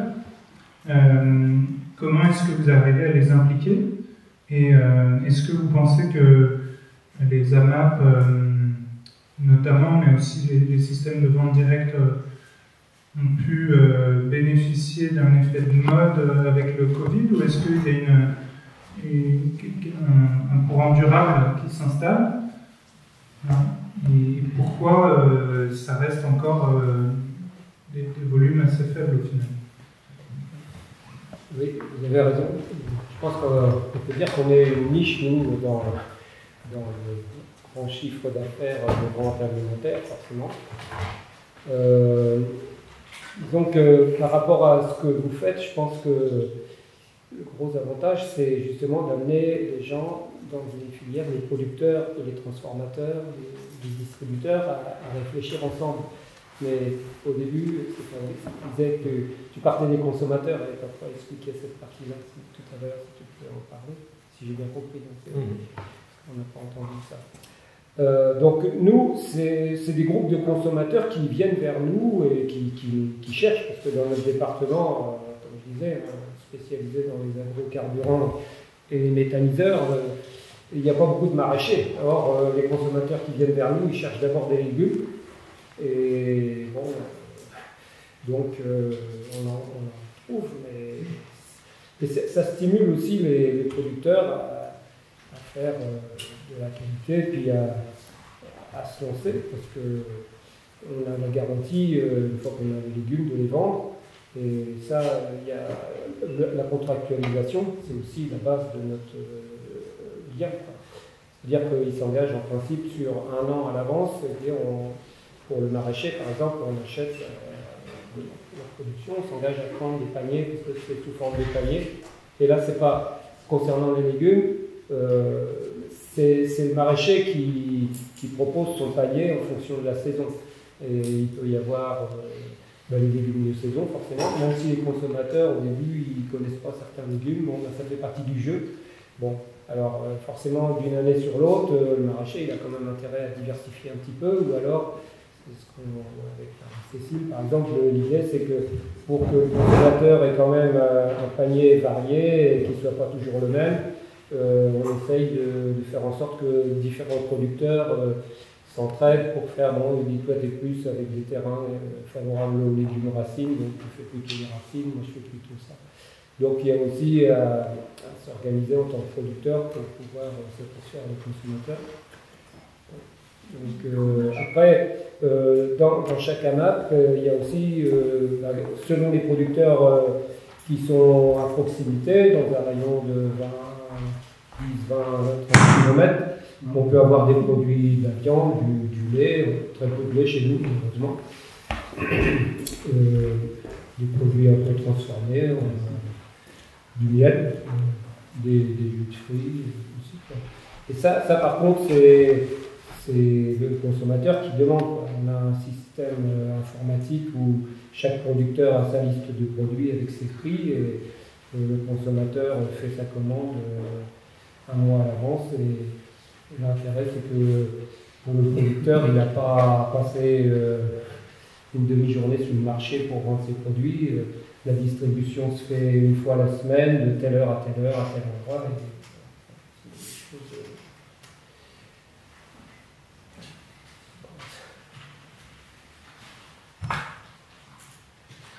Et du coup, c'était aussi un peu une ouverture sur quelles sont les tendances aujourd'hui. Est-ce que vous voyez un avenir pour les AMAP pour qu'elles se développent, ou de manière générale aussi pour la vente directe, ou est-ce qu'au contraire, il y aurait d'autres tendances qui permettent aussi d'améliorer la condition des agriculteurs? Disons que pour que le consommateur vraiment prenne conscience des difficultés pour le monde agricole de vivre, de dégager un revenu tout en respectant l'environnement, il faut qu'il se pose des questions, qu'il ait conscience des difficultés. Donc là, il y a un travail pédagogique à faire auprès de certaines personnes. C'est pas par hasard si dans les réseaux des AMAP, on a au moins un tiers, voire la moitié, c'est des gens de l'éducation nationale en tant que consommateurs. Donc c'est des gens qui réfléchissent, du coup, peut-être un peu plus de temps au niveau de leur planning que les agriculteurs, bien sûr. Enfin, mais bon, c'est des gens motivés, quoi. Il faut une certaine motivation parce que c'est une contrainte. Mais moi, je souhaite une chose, c'est que des gens comme vous, qui êtes à la proximité des producteurs ou des producteurs et qui construisez vous-même vos outils pour aller vers les consommateurs, ça, c'est sûr que c'est l'avenir aussi du monde paysan. C'est sûr qu'il faut qu'on arrive à créer un rapport de force sous forme de chiffres, de volume d'activité par rapport aux industriels, si on veut que les industriels soient un petit peu moins des requins, parce qu'il faut reconnaître quand même qu'il y en a qui vont placer leurs petits profits dans les petits paradis fiscaux. Enfin, on sait bien que tout ça, ça existe aussi. Donc, si on veut les ramener vers des pratiques un peu plus solidaires, il faut des gens comme vous qui se multiplient et qui essaiment un maximum. Au final, ça va créer un contexte plus favorable à la fois aux agriculteurs et aux consommateurs. Alors, pour finir cette table ronde, j'avais envie de poser encore deux questions. Une question dont se saisira celui qui le désire. En fait, c'était pour rebondir par rapport à ce que disait Jacques. Tu disais comment est-ce qu'on peut rémunérer aussi pour produire dans de bonnes conditions environnementales. En fait, oui, on peut se demander, est-ce qu'un prix juste, il est censé rémunérer aussi, on pourrait dire, la préservation de l'environnement, voire aujourd'hui la transition vers un modèle plus durable, puisque la transition elle-même représente un certain coût. Donc il y a cette question-là que je voulais poser à celui qui voudra s'en saisir assez rapidement, pour que derrière on finisse. C'est pas possible ça. Voilà, pour que derrière on puisse tous reprendre une fois la parole sur le thème. Pour vous, en bref, qu'est-ce qu'une rémunération juste et est-ce qu'on va vers ça? Je vais répondre à la question. Rapide, je sais pas, mais non, en fait, il n'y a pas le choix. Si aujourd'hui le monde agricole n'est pas conscient qu'on doit avoir un impact, qu'on doit changer nos pratiques, je pense qu'on a un vrai problème. Nous, quand on a écrit le projet en 2010, c'était comment on vit, mais c'était comment on change nos méthodes et comment on améliore, ou en tout cas qu'on fait attention à notre environnement. Pour nous, d'abord. Et moi, je suis pas sûr que ça coûte plus cher en fait. Ça, je pense que c'est une vraie fausse idée. C'est pas la solution n'est pas forcément de prendre toute agriculture biologique. Il y a plein de choses qui peuvent faire pour améliorer notre impact. Mais c'est le mesurer déjà. C'est regarder nos pratiques. Il y a des choses hyper simples. Tout à l'heure, vous parliez de la méthanisation. Par exemple, chez nous, c'est interdit. Parce que la méthanisation, on recopie le modèle de la vache, du rumen. Donc aujourd'hui, la méthanisation, on a qu'à arrêter les vaches, puis on met directement les céréales dans la méthanisation. C'est ce qui se passe chez moi. Nos voisins font 250 hectares de culture pour mettre dans le méthaniseur. À 10 km, il y en a un qui a arrêté 100 vaches et qui fait 250 hectares de culture pour mettre dans le méthaniseur. 300 tonnes de blé dans le méthaniseur tous les mois. Moi, c'est pas mon truc. Et chez nous, c'est interdit, par exemple. Par contre, on a une richesse qui est nos fumiers, nos composts, qu'on doit valoriser, qu'on doit mieux valoriser. Et on n'a pas forcément besoin Moi, je suis pas en agriculture biologique, par contre, je fais 135 quintaux de maïs sur des terres de sable, avec de l'irrigation que je récupère l'eau l'hiver, sans une goutte d'engrais. Pas de starter, pas d'engrais chimique, rien, juste avec du compost et du lisier. Tout ce que je produis chez moi. Et je suis nul en culture, donc heureusement c'est mon frère qui s'en occupe. Mais non. Sinon je vous avais mis endormi si on ne le fait pas. Mais l'impact et l'obligation environnementale, elle est obligatoire. Chez nous depuis 2012 les premiers éleveurs. Depuis 2012 on est dans la filière de Blanqueur, donc on va mesurer tous les 10 jours notre impact sur le méthane, sur le rejet de méthane par nos vaches, avec et la teneur en oméga 3. Depuis 2012. Moi, je le fais depuis 1992 sur ma femme. 1992, c'est quand Pierre Veil a découvert les oméga 3 et qu'il a travaillé ça. Je le fais depuis 1992, mes parents le faisaient bien avant moi. Et je vous le promets, hein, l'environnement ne doit pas avoir un coût. Si vous pensez que l'environnement a un coût, ben on est mal barré. L'environnement, c'est une obligation. On peut produire aujourd'hui en France quelque chose de très bonne qualité, avec un impact moins négatif. Il ne sera jamais positif. À partir du moment où vous sortez dehors, à partir du moment où vous habillez, vous avez un impact sur l'environnement. Par contre, on peut le réduire. Enfin, moi, je pense qu'être agriculteur demain, si vous pensez que c'est pas possible de travailler sur un impact environnemental, il ne faut pas aller dans le monde agricole, parce que c'est une nécessité. Enfin, moi, c'est mon avis personnel. Mais chez nous, en direct des éleveurs, c'est obligatoire. Et juste pour répondre à la question des consommateurs, on a été la plus grosse levée de fonds en 2015 en France, en financement participatif. On a levé 1 600 000 €. C'est des consommateurs. Le terme consommateur, nous, on l'a, pour la première fois, je l'ai utilisé en 2012. Et chez nous, ils sont venus, ils ont mis 1 600 000 € sur la table avec une feuille blanche, en disant on va vous accompagner parce que votre projet nous parle, et donc on mène nos économies. Et c'est devenu des actionnaires de l'entreprise. Aujourd'hui, on a des actionnaires qui ont mis à l'époque 1 600 000 € pour nous accompagner. Et c'est grâce à eux que les banques, qu'une banque, le Crédit Mutuel, je la cite parce que toutes les autres n'ont pas voulu venir avec les pressions, nous a suivis. Donc sans ça, sans le consommateur, à l'époque, on n'existait pas. J'essaye d'être rapide. Merci. Il y avait une volonté de réaction, et puis derrière, il y a deux réactions, et derrière, on pourra commencer le tour de conclusion. Oui, je suis d'accord avec toi, Fabrice. La transition ne coûte pas plus cher. Sauf que je dirais un éleveur qui a de grosses difficultés en fin de mois et qui ne sait pas comment payer ses fournisseurs, c'est difficile pour lui de dire je vais faire autrement. Et donc, et je le vois au travers des différents éleveurs, des différentes entreprises. Je dirais qu'il y a des éleveurs qui aujourd'hui ne sont pas prêts à rentrer dans une démarche de changement à cause de ça. Donc il est vraiment nécessaire d'arriver à mieux rémunérer les éleveurs pour qu'ils soient libérés et que derrière ils travaillent en groupe à un changement. Voilà, c'est juste ça. Honnêtement, je côtoie énormément d'éleveurs de grandes entreprises françaises qui aujourd'hui nous disent mais arrêtez de nous emmerder avec vos conneries. Alors que réellement, quand ils sont dans des démarches différentes, avec une valorisation qui leur permet en fin de mois d'être un petit peu plus tranquille, c'est beaucoup plus facile. Donc ça coûte pas plus cher, mais c'est pas si facile. C'est vraiment intellectuel en fait. Oui, plusieurs remarques. D'abord, par rapport aux méthaniseurs, j'aime bien votre témoignage parce que chez nous c'est des méthaniseurs 3-4 millions d'euros minimum, et effectivement, c'est des hectares de luzerne, de maïs et tout qui vont passer dedans. Ça, c'est absurde. Mais ça pose la question de l'argent public injecté dans le monde agricole.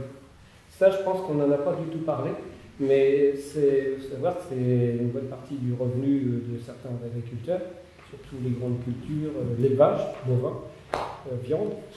Les maraîchers, par contre, eux, ils passent largement à côté de la trappe parce que c'est tout ce qui est travail humain. L'Europe, c'est pas son problème. Le travail, on le délocalise, on importe les légumes là où c'est pas cher, où la main-d'œuvre vaut pas cher. Donc, on fait le reste. On est très fort en céréales et en lait pour exporter, pour justement gêner un peu le développement des agricultures dans les pays lointains là-bas. Donc l'Europe finance finance une agriculture qui va à l'opposé de ce qu'on essaye de faire. Enfin, moi, c'est mon point de vue. Les aides à l'hectare, les aides aux têtes de bétail, ça pousse à l'agrandissement sans limite. Il n'y a pas de plafond. Et par contre, il y a des seuils. Ceux qui veulent démarrer tout petits, s'ils sont en dessous des seuils, administrativement, ça coûte trop cher, donc on les reconnaît pas. Je sais de quoi je parle parce que j'ai été pendant plus de 12 ans cotisant solidaire à la MSA, et ça veut dire qu'on n'est pas reconnu, pas le droit de vote aux élections MSA, Chambre d'agriculture. Et, par contre, on a l'obligation de cotiser, c'est pas une fortune, mais sans aucune contrepartie, ni sociale, ni retraite. C'est pour ça que. Donc, voilà. Donc, quand on parle revenu et niveau de vie, il faut intégrer les aides publiques, les protections sociales, et puis les niches fiscales. Parce que ça aussi, la fiscalité. J'ai un souvenir de la Cour des comptes, quand elle m'a mené dans l'agriculture, je ne sais plus quelle année, mais parce qu'elle ne fait pas tous les ans. Elle expliquait que sur le chiffre d'affaires de France, qui était autour de 12 milliards d'euros, il y en a la moitié qui s'évapore avec toutes les petites niches, retraites complémentaires, et puis la surinvestissement, les tracteurs et tout ça. Pour payer, évidemment, quand on investit beaucoup, on paye moins d'impôts, moins de charges sociales. Donc ça va complètement à l'opposé de la question sociale. Voilà. Donc, j'ai bien quand vous dites aussi, le prix, c'est pas forcément tout. Il faut analyser les conditions de travail, le temps de travail, d'ailleurs. Enfin, non, parce que dans mon épi à l'installation, j'étais le seul, parce que comme c'était très diversifié, je voulais voir où je mettais les pieds aussi au niveau de la chronologie du temps de travail. J'avais fait mois par mois, selon les abeilles, les légumes et tout ça, à peu près le nombre d'heures. Crédit Agricole, quand il avait vu ça, franchement, j'ai jamais vu ça. Mais bon, donc, intégrer l'argent public et puis les choix stratégiques de l'État. Là, en ce moment, on finance beaucoup plus tout ce qui est énergie. C'est pour ça aussi que l'énergie qui sort soit des agrocarburants, soit des méthaniseurs, ça paye beaucoup plus. C'est payé beaucoup plus que ce que nous, on paye l'énergie, l'électricité produite. Donc c'est aussi pour ça que les investisseurs, vous vous souvenez peut-être de l'histoire de la ferme des 1000 vaches. En fait, c'était un entrepreneur de travaux publics qui a investi dans cette fameuse ferme dans le nord de la France, là, qui est finalement, c'est terminé aujourd'hui, les vaches, c'est terminé, mais le méthaniseur, je pense que ça continue, parce que c'est plus rentable.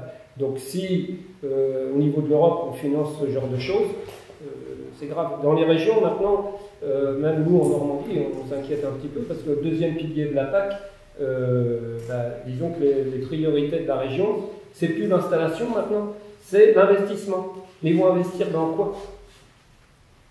Donc ça veut dire que, je reviens au consommateur, ça veut dire que le consommateur, en fait, il paye ses produits, son lait, ses légumes et tout ça, d'accord, mais il paye aussi l'agriculture que pas beaucoup de monde souhaite en tant que consommateur.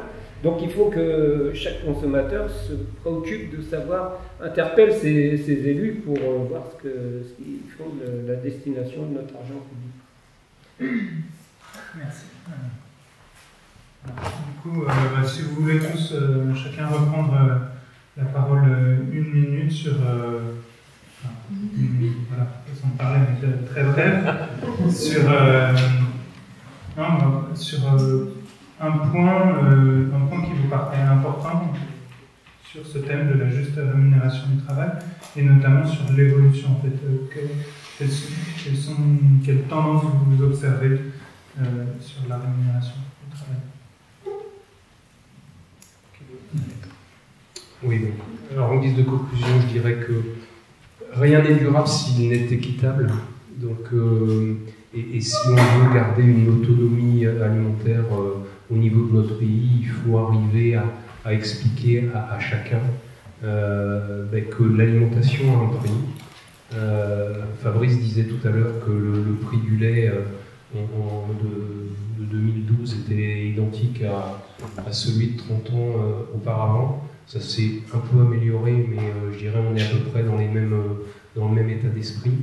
L'alimentation, le prix de l'alimentation pour un consommateur lambda aujourd'hui, il est, je crois, de 12%, et sachant que la part des matières premières à l'intérieur est relativement faible, parce qu'il y a eu beaucoup plus de produits transformés et je dirais de l'argent qui va vers les industriels, vers les coopératives et non plus vers le producteur. Donc il faut arriver à retrouver quelque chose de plus durable, de plus équitable, où le consommateur doit sans doute acheter un peu plus cher son alimentation, sans doute, mais il faut pour ça arriver à faire preuve de transparence, accepter de tout mettre sur la table.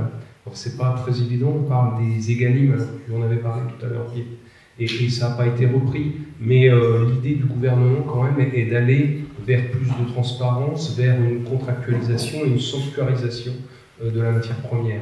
Alors c'est des vœux pieux. Aujourd'hui, en effet, les producteurs y sont attachés et le souhaitent. Les industriels le souhaitent pas obligatoirement parce que ils ont peur de se retrouver encadrés dans un système qu'ils ne vont plus maîtriser. Les distributeurs ne le souhaitent pas non plus parce que leur capacité de négociation va être diminuée. Mais je dirais que c'est quand même la solution à terme. Ce sera difficile de faire une loi et de la faire respecter. On l'a vu avec Egalim 1, mais il y a une vraie volonté aujourd'hui d'aller dans ce sens-là, et en tout cas, nous, on poussera pour que ça voie le jour. Merci. Merci. Ouais. Je réfléchis depuis tout à l'heure, je sais pas ce que je vais dire. Mais non, mais ce qui est vraiment important, c'est vraiment cette notion de souveraineté alimentaire en fait, à l'échelle du territoire français.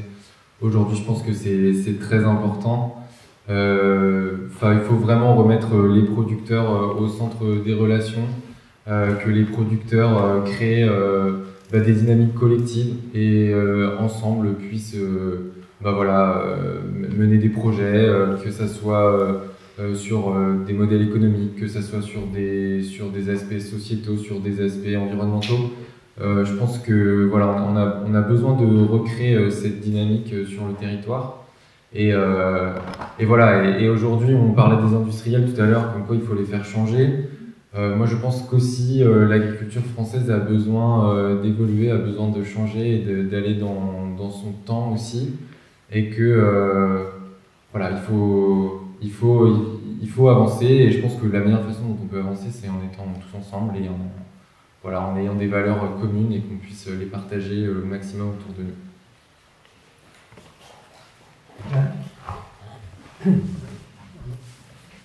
Oui, moi disons que je pense qu'aujourd'hui, si on veut vraiment que l'agriculture avance dans le bon sens, dans ce que vous expliquez, ce qu'on explique, c'est que il faut qu'on change de moteur.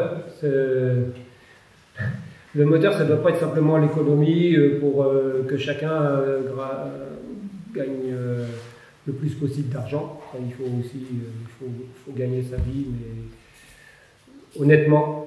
C'est-à-dire en respectant l'environnement et en respectant tous les travailleurs sur la filière.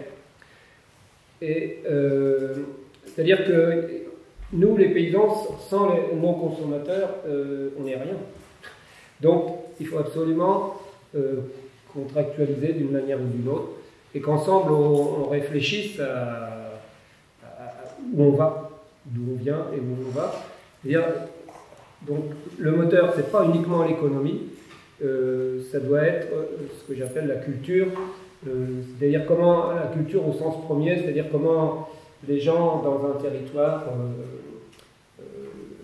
s'organisent pour gérer au mieux les ressources naturelles du territoire, le savoir-faire, leur environnement, et pour satisfaire au mieux les besoins vitaux dont on a tous besoin, manger, se loger, se vêtir, une eau potable, un peu d'énergie. Donc comment tous ensemble on gère au mieux ce territoire en commerçant de manière équitable avec les régions plus lointaines pour que eux aussi, parce que il ne s'agit pas de viser l'autarcie, mais il s'agit de viser optimiser les ressources naturelles locales en respectant les gens d'ailleurs qui ont aussi besoin de vivre.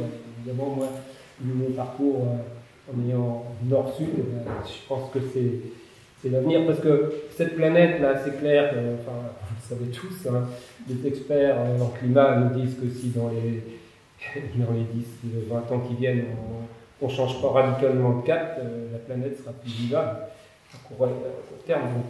Il faut savoir que sur cette planète-là, tous les paysans, partout, ont besoin de se réconcilier avec la nature et avec les consommateurs. C'est une démarche culturelle qui doit prendre le pas sur l'économisme. C'est les droits universels, les droits de l'homme, les droits des paysans, qui sont reconnus maintenant à l'ONU depuis peu, les droits de la femme, doivent être prioritaires dans les orientations d'activités économiques. Parce que, sur le droit des affaires, en tout cas.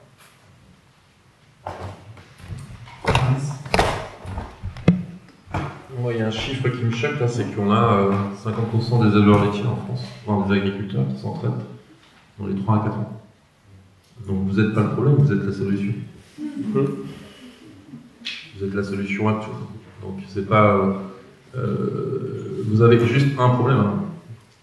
C'est que vous mettez vous-même vos propres limites. On a 2 limites, que celles que sont fixes. Malheureusement, moi j'en ai pas beaucoup. C'est ce que me disent mes collègues. Mais je pense qu'il faudra dépasser le quart, hein, aller au-delà de ce que même vous pensez pouvoir aller. Ne vous arrêtez pas juste à ce que vous pensez faire, mais allez bien au-delà.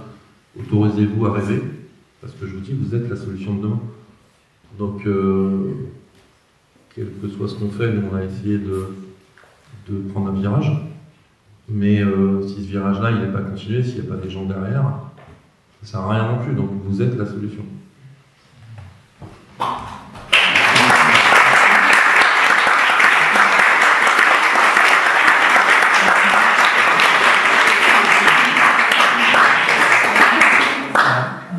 Si la solution a des questions...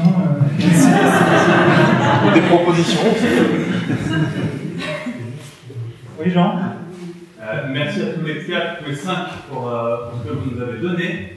J'aime énormément votre leadership et malgré vos façons différentes de voir les choses, j'ai envie de signer avec vous 4.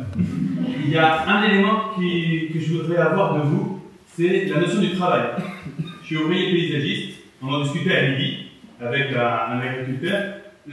Comment faire en sorte qu'on travaille ensemble quand un agriculteur disait je cherche un salarié, je trouve personne qui veut bosser. Il y a toujours un problème en France, on a toujours un salarié, soit il est malade, soit il est enfant, soit il est ceci, soit cela. Comment faire en sorte que le travail donne accès à ce que vous proposez avec les différents outils que vous développez chacun dans votre coin et que on puisse défendre ceux on peut en croire, mais ce qui nous fait plaisir et ce qu'on peut en croire juste.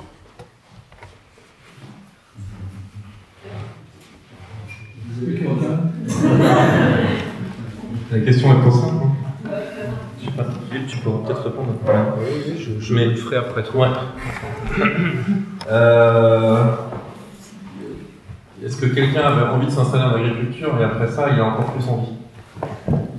Est-ce qu'il y a quelqu'un là? Non? Personne? Ouais, c'est bon, j'en ai convaincu un, donc je fais le taf. C'est juste donner envie.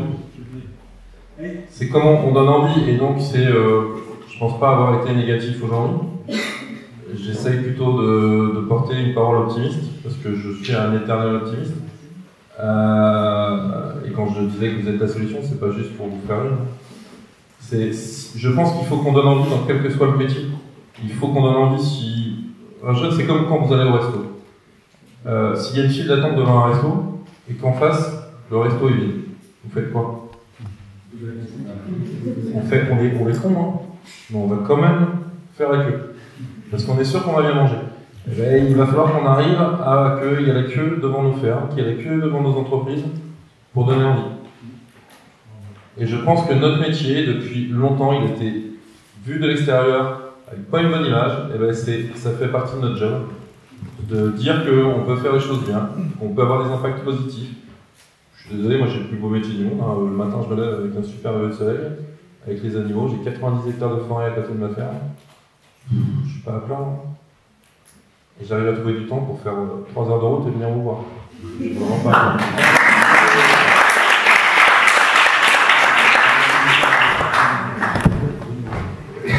C'est vrai que le travail est un vrai problème aujourd'hui, et de plus en plus.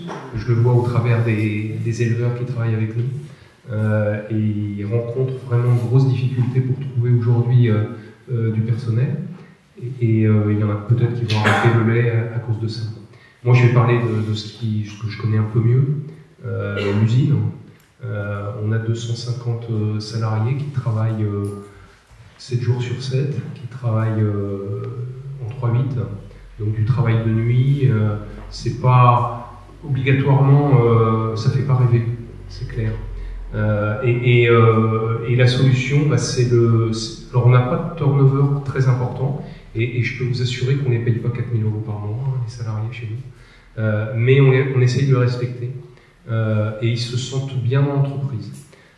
Et je crois, au regard de ce que je vois dans les différentes fermes, que souvent le problème il vient de là.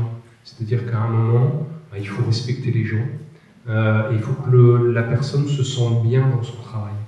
Bah, évidemment, il faut être à peu près cohérent en termes de salaire, mais vous savez, la filière laitière, on est, nous, sur un marché qui est en baisse de 3% par an, avec une concurrence très importante, et on peut pas se permettre de très bien payer les gens, malheureusement, parce que ça intervient dans le coût du produit, et après on n'est pas compétitif, tout comme vous, sans doute, sur les fermes, c'est pas obligatoirement évident. Mais avant tout, je crois qu'on garde des bons salariés quand les gens se sentent bien dans l'entreprise. Et il faut avant tout respecter les gens.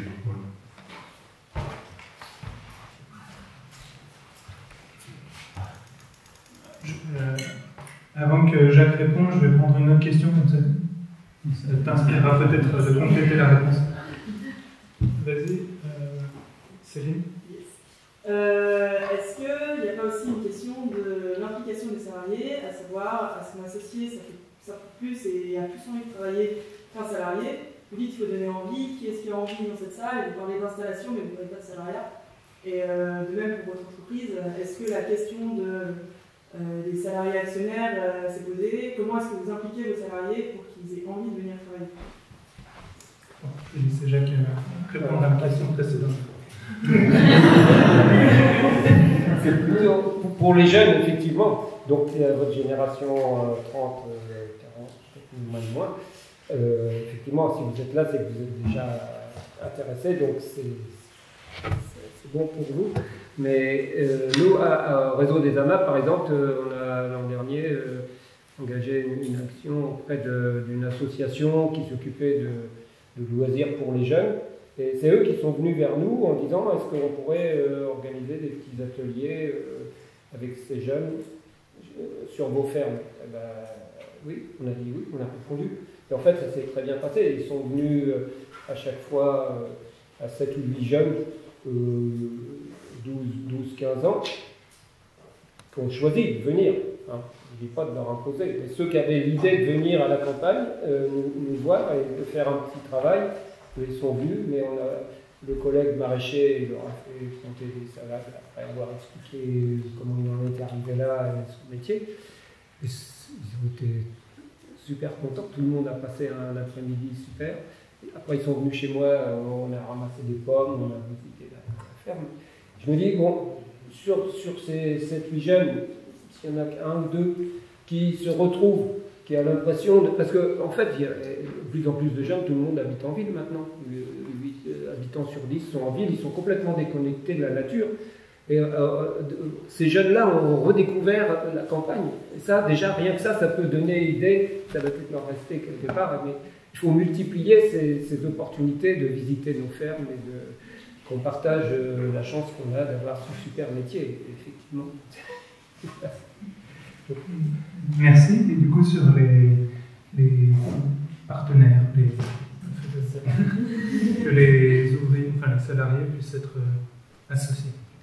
Alors, je dirais en termes de rémunération, mais comme l'a très bien dit Jacques, il n'y a pas que la rémunération. On a évidemment de l'intéressement et de la participation.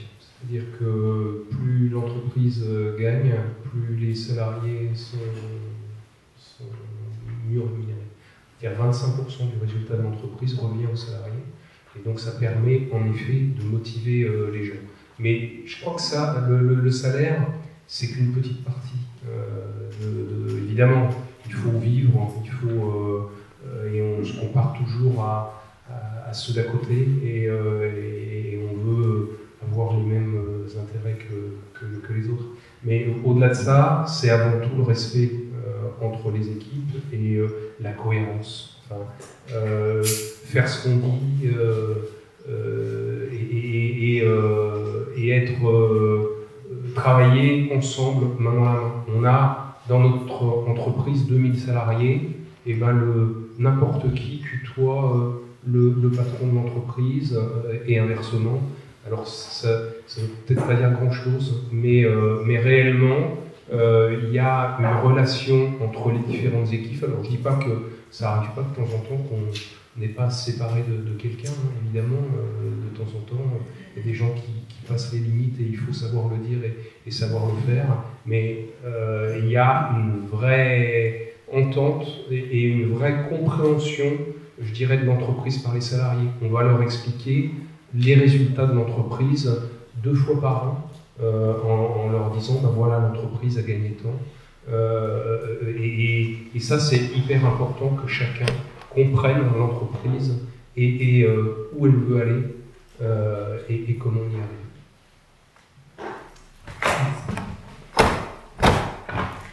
Moi, je n'ai pas la même problématique parce que j'ai 11 collaborateurs. Quand vous avez 11 personnes, c'est très facile d'aller voir.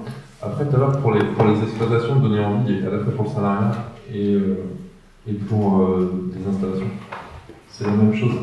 Alors, moi, je suis sur un territoire, on a moins de 5% de chômage. Donc, autant vous dire, pour trouver du monde pour travailler, c'est impossible.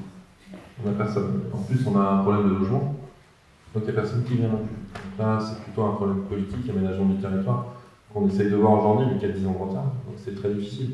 Après, chez nous, les salariés, à partir de l'année prochaine, vont pouvoir rentrer au capital. Un salarié qui a 5 ans dans l'entreprise peut rentrer au capital de l'entreprise. Ça veut dire qu'il peut prendre des parts dans son entreprise et ça devient réellement son entreprise. Après, c'est comme Philippe, je pense que ce qu'il faut voir aussi, c'est que les méthodes de management ont énormément changé. On n'est plus sur un management pyramidal, on n'est plus du tout. Moi, je suis dans une entreprise, mes 11 salariés, ils étaient tous dans des emplois précaires et personne n'avait travaillé dans le monde du lait. Il y a 5 ans, ils avaient 0 expérience en équipe. Ils étaient tous en emploi précaire. J'ai une assistante de direction aujourd'hui qui est community manager. Elle n'avait jamais travaillé plus de 2 mois sans être en arrêt. Elle a aujourd'hui 3 mois avec 15 jours d'arrêt parce qu'elle a perdu son maman, c'est moi qui l'ai mis en arrêt. Donc on accompagne à la fois nos éleveurs et nos salariés sur la formation. Aujourd'hui, le management, et je pense que Philippe a beaucoup plus à faire que moi, mais notre management, en tout cas ce que tu faisais il y a 10 ans, ce que tu fais aujourd'hui, ça n'a plus rien à voir. Les jeunes générations ne veulent pas être managées de façon pyramidale, ils veulent savoir pourquoi ils font ça, ils veulent du sens, et c'est très bien. Et je rejoins par contre totalement, c'est que le salaire c'est une chose, mais il y a tout à côté, c'est la vie d'entreprise, comment on vit dans son entreprise, quelle image son entreprise donne. Est-ce que ce que je fais a du sens? Et là, je vais revenir aux valeurs sociales, environnementales qu'on a, c'est les valeurs d'une marque. Et est-ce que je suis fier de la produire ou pas? Et pour les exploitations, c'est ça. Hein, on ne parle pas souvent, mais c'est la valeur de la marque, en fait. Et dans une exploitation, aujourd'hui, moi, j'ai des collègues, ils n'ont pas de mal à recruter des salariés. Leurs salariés s'installent, ils en ont 2-3 qui viennent, mais parce qu'ils savent que quand vous allez dans cette ferme, ils ne seront pas que bien payés, ils seront bien traités, ils ont un travail de bonnes conditions, parce que ça se sait aussi. Donc donner envie, pour moi, c'est ça, c'est à la fois pour le salarié, mais aussi pour l'installation. Merci. Jean, tu as une question? Oui, deux questions. Vous avez évoqué le fait que le colza soit indexé à la bourse de Chicago, vous avez parlé du fait que nous, on a une agriculture qui est subventionnée à l'export, qui ruine les paysans du Sud, et réciproquement qui a des conséquences sur nous. Est-ce qu'il n'y a pas des questions de libre-échange derrière, etc., qu'il faut poser? Deuxième question, par rapport au lait, comment vous vous positionnez sur les enjeux de gaz à effet de serre, notamment du méthane? par rapport à la production avec des ruminants. La position sur le méthane, elle est très simple. Il ne faut pas en faire le moins possible. Donc, bien nourrir ses animaux, ça commence par ça. Mieux vous nourrissez vos animaux, moins vous faites de méthane. C'est mesuré, c'est mesurable. Nous, on le mesure tous les 10 jours. Tous les 10 jours, chaque éleveur a une analyse de son lait et de la teneur en méthane qu'il a dégagée. Donc ça, c'est pas compliqué, hein, ça doit tout faire 20 ans que ça existe. Donc là-dessus, il y a un tas de mesures. Le problème, c'est que quand vous avez un méthaniseur à côté, c'est l'inverse. Plus mal vous nourrissez vos animaux, plus vous êtes rentable d'un point de vue électricité. Donc ça me pose souci, par exemple. Ça s'appelle de la maltraitance animale par de l'alimentation. Après, sur le libre-échange, je ne suis pas politicien. Tout à l'heure, je suis une petite erreur, j'ai jamais fait de syndicalisme en fait. J'ai fait partie d'associations de producteurs. J'ai vu ça dans le... Ouais, bien souvent, voilà, quand vous faites partie d'une association de producteurs, on vous met une étiquette syndicale. Non, j'en ai pas, je fais le politique parce que j'interviens, je vois vulgairement, je vois ma gueule quand j'ai quelque chose à dire. Donc, le libre-échange, on est dans un monde qui est mondialisé, c'est la géopolitique. On n'a pas le choix, il faut vivre avec. Maintenant, on a aussi des responsabilités là-dedans et il y a des choses qu'on peut, je pense, mettre en place. On a une très belle filière colza tournesol en France, malheureusement avec les agrocarburants, parce que c'est pas biocarburant, agrocarburant, on peut en parler des heures, mais on a des tourteaux qui sont là et qu'on peut bien valoriser, donc il suffit d'en noter des champs. Ce qui est le cas chez nous, c'est qu'on interdit le soja. En interdisant le soja, les gars sont obligés d'aller vers le tourteau. La problématique, c'est l'indexation sur le cours de la bourse. Donc on est en train de voir avec des producteurs en direct qui vont faire des désuilages si on ne peut pas passer des contrats sur des tourteaux avec eux directement et squeezer cette bourse de Chicago qui vient indexer le prix de la protéine. Mais il y a plein de solutions. Là encore, ne regardez pas le problème, regardez les solutions.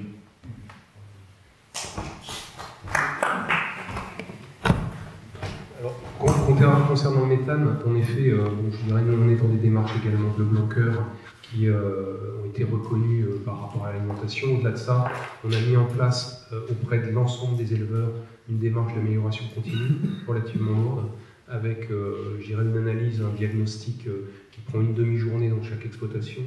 On fait une formation entre éleveurs, je dirais de 2 jours, par petits groupes de 10 éleveurs, donc qui comparent leurs résultats et qui voient l'amélioration qu'ils peuvent avoir en comparaison, je dirais, de leurs voisins. Et puis chaque année, on regarde, donc là sur 340 fermes, on en a 300 qui ont démarré, hein, donc c'est pas négligeable. Et donc chaque année, puisque chaque ferme s'est fixé des objectifs d'amélioration des émissions de gaz à effet de serre, on regarde où ils en sont de leurs améliorations et de leur plan d'action. On leur conseille éventuellement un technicien si toutefois ils en ont besoin, s'ils n'en ont pas besoin, et tout ça dans un objectif de réduction de 20% à horizon 2025. C'est relativement ambitieux, mais en effet, on a voulu rentrer dans ce schéma-là parce que c'est fondamental pour la planète. On n'arrêtera pas les vaches de péter et de rôter, malheureusement, hein, elles ont la rumène et donc c'est comme ça. En revanche, on met vraiment tout en place pour essayer d'améliorer les choses. Parce que sinon, on n'existe plus demain, tout bêtement. Aujourd'hui, on entend les consommateurs, ou plutôt les médias, nous dire arrêtez de consommer de la viande, arrêtez de consommer du lait et vous allez régler votre problème. Vous pouvez quand même, une fois par an, aller à la Guadeloupe en avion, ça c'est pas grave, mais arrêtez de manger de la viande et du lait. Et c'est une vraie catastrophe pour le territoire. Quand il y aura plus de vaches, quand il y aura plus de moutons, quand il y aura plus de prés et on aura vraiment d'autres problèmes. Donc, essayons de régler les problèmes au maximum. Tout à l'heure, vous avez évoqué le chiffre de 400 000 exploitants, je crois c'est moi qui l'avais dit, à l'heure actuelle en France, dont la moitié peut partir en retraite d'ici 4-5 ans. Donc, j'étais très honoré d'entendre qu'on était la solution. Mais je vois aussi un certain nombre d'amis à moi qui essayent de s'installer, qui ont vraiment des problèmes à trouver une terre. Et vous, de ce que vous voyez, les agriculteurs qui partent en retraite c'est remplacé par des jeunes ou c'est plutôt des agrandissements? Oui, c'est la dot pour moi. 400 000, je sais pas, parce que je sais pas le chiffre, mais ouais, c'est 50%. Tous en agrandissement. Malheureusement, tous en agrandissement. C'est parce que, en fait, reprendre une ferme, c'est juste impossible financièrement. Le système français ne permet pas à quelqu'un de reprendre une exploitation.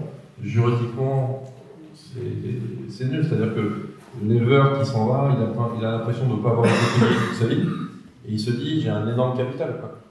Et voilà, moi j'ai des collègues qui sont partis avec 250 000 de compte courant. J'ai terminé une unité 8 à 250 000 € de compte courant, et tu fais ouais, mais je pars sans rien parce que personne va reprendre mes comptes courants. Bah, je dis non, t'es bâtiment, c'est pas tes comptes courants. Donc c'est un vrai problème dans la transmission en France, c'est que les capitaux sont beaucoup trop lourds, ça sert à rien, il faut qu'on réinvente. Le juridique, moi, il y a 3 jours, j'ai cassé mon GAEC. Je suis plus en GAEC, je suis en train de faire des sociétés pour que quelqu'un, j'ai 48 ans, donc je suis pas en retraite, hein, mais je prépare déjà derrière ma succession, et on ne peut pas demander à quelqu'un de venir mettre 200 000 € dans une exploitation. Par contre, reprendre un capital, faire des structures juridiques qui permettent sur du long terme de pouvoir reprendre un bâtiment, de louer des terres, de faire autrement, oui.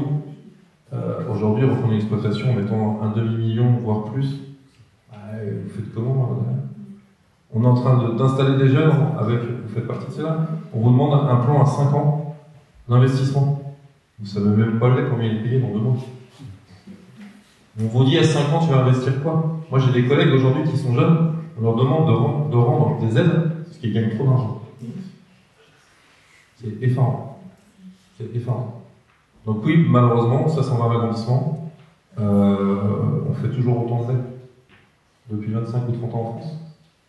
On était 120 000 exploitations laitières en 99 et on est 55 000 aujourd'hui, je crois. Et on fait quasiment un litre près le même volume. Il n'y a pas besoin d'avoir fait les notes pour savoir qu'on a doublé les exploitations. Et malheureusement, j'ai l'impression que ça continue.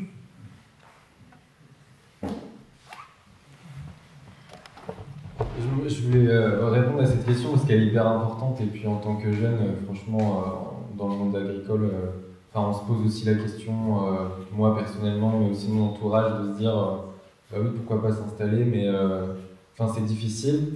Et voilà, j'ai participé à une étude auprès de maraîchers pour justement voir qu'est-ce qui ne fonctionnait pas forcément auprès des maraîchers.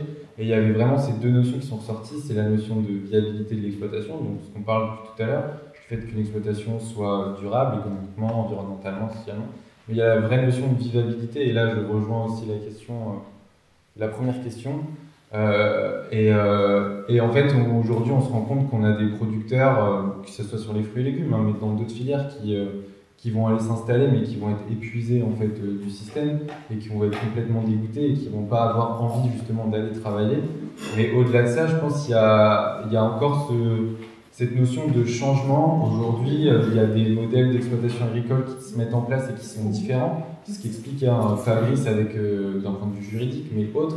Il y a des organisations collectives qui se mettent en place. En fait, derrière, c'est le projet, quoi, le projet qu'il y a et qui est hyper important, et qui va permettre en fait d'accompagner des jeunes dans ces installations, mais aussi d'accompagner les cédants à transmettre. C'est aussi hyper important.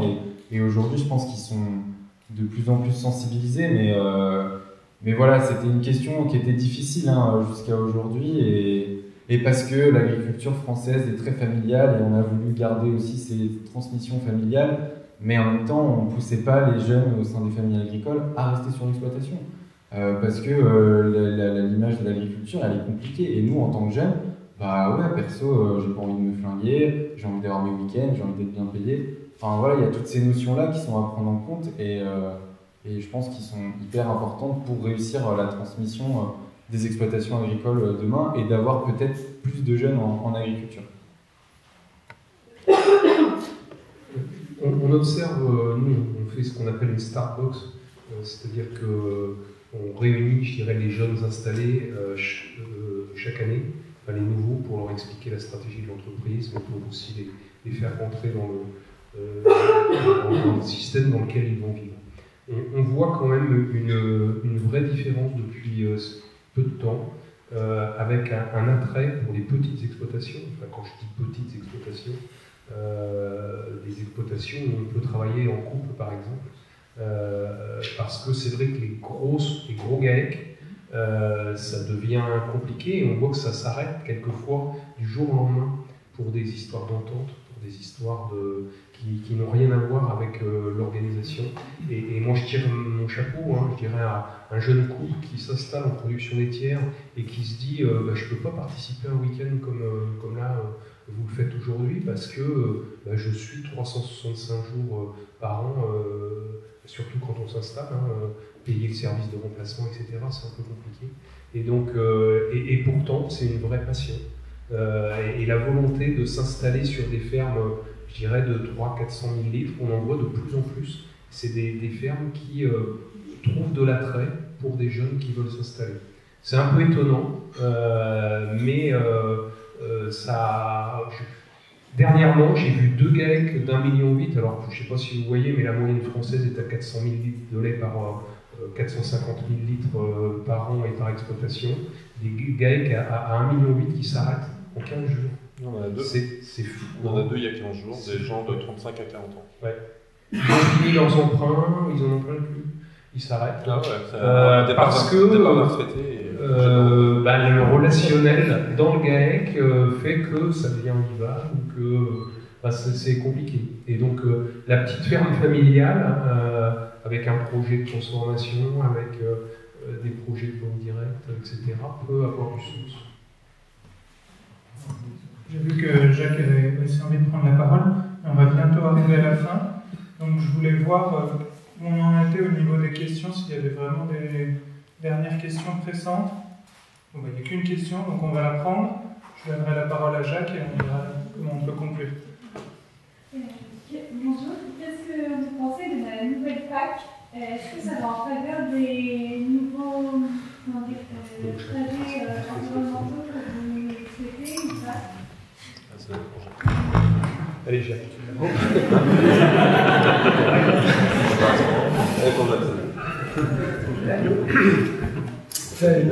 La nouvelle PAC, je crains malheureusement qu'elle ressemble pas mal aux précédentes. Il y a quelques petites avancées, enfin, vous allez me dire, parce que vous êtes sur le terrain aussi comme moi. Les avancées, je pense qu'on peut remercier une structure associative qui s'appelle la Plateforme pour une autre PAC, qui est un collectif d'associations, une quarantaine, qui est au niveau national, avec la Confédération paysanne, défend, disons, une agriculture qui passe de l'aide à l'hectare à l'aide à l'actif. Bon, on en est encore très loin, mais au moins on avait obtenu dans la PAC précédente déjà un pourcentage du budget du premier pilier qui puisse être redistribué sur les plus petites fermes, justement, pour avoir un petit plus sur les premiers hectares. Et ça a été obtenu sur les 52 premiers hectares. Il y a un plus, alors le chiffre exact, je ne sais pas, c'était de l'ordre de... Le total, en gros, on touche entre 300 € de l'hectare en moyenne. Et là, il y a peut-être 30 ou 50 €, peut-être qu'il y en a qui le savent mieux que moi là, le détail. Sur les 52 premiers hectares, mais la France, alors la marge de conversion du premier pilier vers ce budget-là, c'est jusqu'à 30% au niveau de l'Europe, mais la France a choisi 20%, et en 2016, comme les céréaliers n'avaient pas une bonne récolte, on a dit bon, faut protéger les céréaliers, donc on est à 10% de ce que l'Europe propose. Donc ça, c'est parce qu'on n'a pas assez défendu le principe de redistribution vers les petites fermes. Autre chose qui inquiète, c'est que, par exemple, dans notre région en Normandie, jusqu'à présent, la priorité du deuxième pilier géré par les régions, qui financent en partie, parce que le deuxième pilier, il faut qu'il y ait un cofinancement entre les collectivités locales. Jusqu'à maintenant, la priorité, c'était l'installation, mais là, ils ont choisi l'investissement. Alors, ce qui nous inquiète, nous, c'est que justement, ça va être des investissements dans les méthaniseurs. 3-4 millions d'euros minimum. Parce que même quand des éleveurs, ça peut... Je suis complètement d'accord, le méthaniseur. Mais tu vois, par exemple, le voyage en Inde qu'on a fait, on savait que la Chine était... Dans toutes les petites fermes, soi-disant, il y avait des petits méthaniseurs. En Inde, on l'a vu sur 2 ou 3 fermes, et ça marche. Les gens, au lieu d'acheter du gaz qui vient de Moscou, ils ont leur ferme ils ont leur méthane sur la ferme, ils font leur cuisine avec ça. Donc, en tout cas, mais nous, on voit en grand toujours M. Morin qui a défendu notre ex-ministre des Armées. C'est lui qui a vraiment s'est battu pour mettre en place une filière agrocarburant. Bon, qui, d'un point de vue climat, nous sommes à revoir, mais qui, là, il y a beaucoup d'argent aussi, même pour qu'on laisse à la filière pour qu'elle ne redonne pas la taxe intérieure sur les produits pétroliers. C'est-à-dire que c'est un pourcentage, je ne sais plus, c'est 30 ou 40% du prix qu'on paye à la pompe. Bon, ben ça, on l'a laissé aux pétroliers qui transforment nos produits agricoles. Donc c'est une rentrée de moins pour l'État, donc ça correspond à une subvention. C'est ça, il faut que, c'est ce que je disais tout à l'heure, tout pendant qu'un maximum de citoyens ne s'intéresseront pas de près à l'usage qui est fait de l'argent, de notre argent dans la redistribution dans le monde agricole, on aura du mal à mettre sur pied une agriculture qui respecte mieux les travailleurs et l'environnement. Sinon, donc, ce que je voulais dire, c'était par rapport à la question d'avant, c'était sur la question d'avant sur les jeunes. La installation-transmission. Installation-transmission, la thématique de l'installation. Oui, pour dire le potentiel de création d'emplois chez nous, je pense que c'est en fruits et légumes. Parce qu'il faut savoir qu'on importe autour de 30% de nos fruits et 40% de nos légumes, même en bio. Ça vient du sud de l'Espagne, là-bas, de la mer de Plastique ou d'ailleurs, mais ça vient de très très loin. Donc, concernant les gaz à effet de serre, c'est pas génial. Et les emplois, ils ne sont pas chez nous, ils sont ailleurs. Mais des emplois, là aussi, là, on arrive directement avec la problématique des migrations, parce que on embauche là-bas des gens qui sont payés, bref, qui sont un peu pris en otage. Donc, je crois qu'on peut aujourd'hui s'installer en fruits et légumes sur des petites surfaces. Nous, on a démarré, il n'y avait rien. Bon, il n'y a pas besoin d'investir des centaines des millions d'euros pour démarrer en faisant des légumes, mais en contractualisant avec les consommateurs. Et ça, il y a du potentiel, à mon avis, à ce niveau-là. Mais il faut amener les jeunes à voir comment ça se passe et puis intéresser des gens qui ne se rendent pas compte de la chance qu'ils peuvent avoir de faire ce métier-là.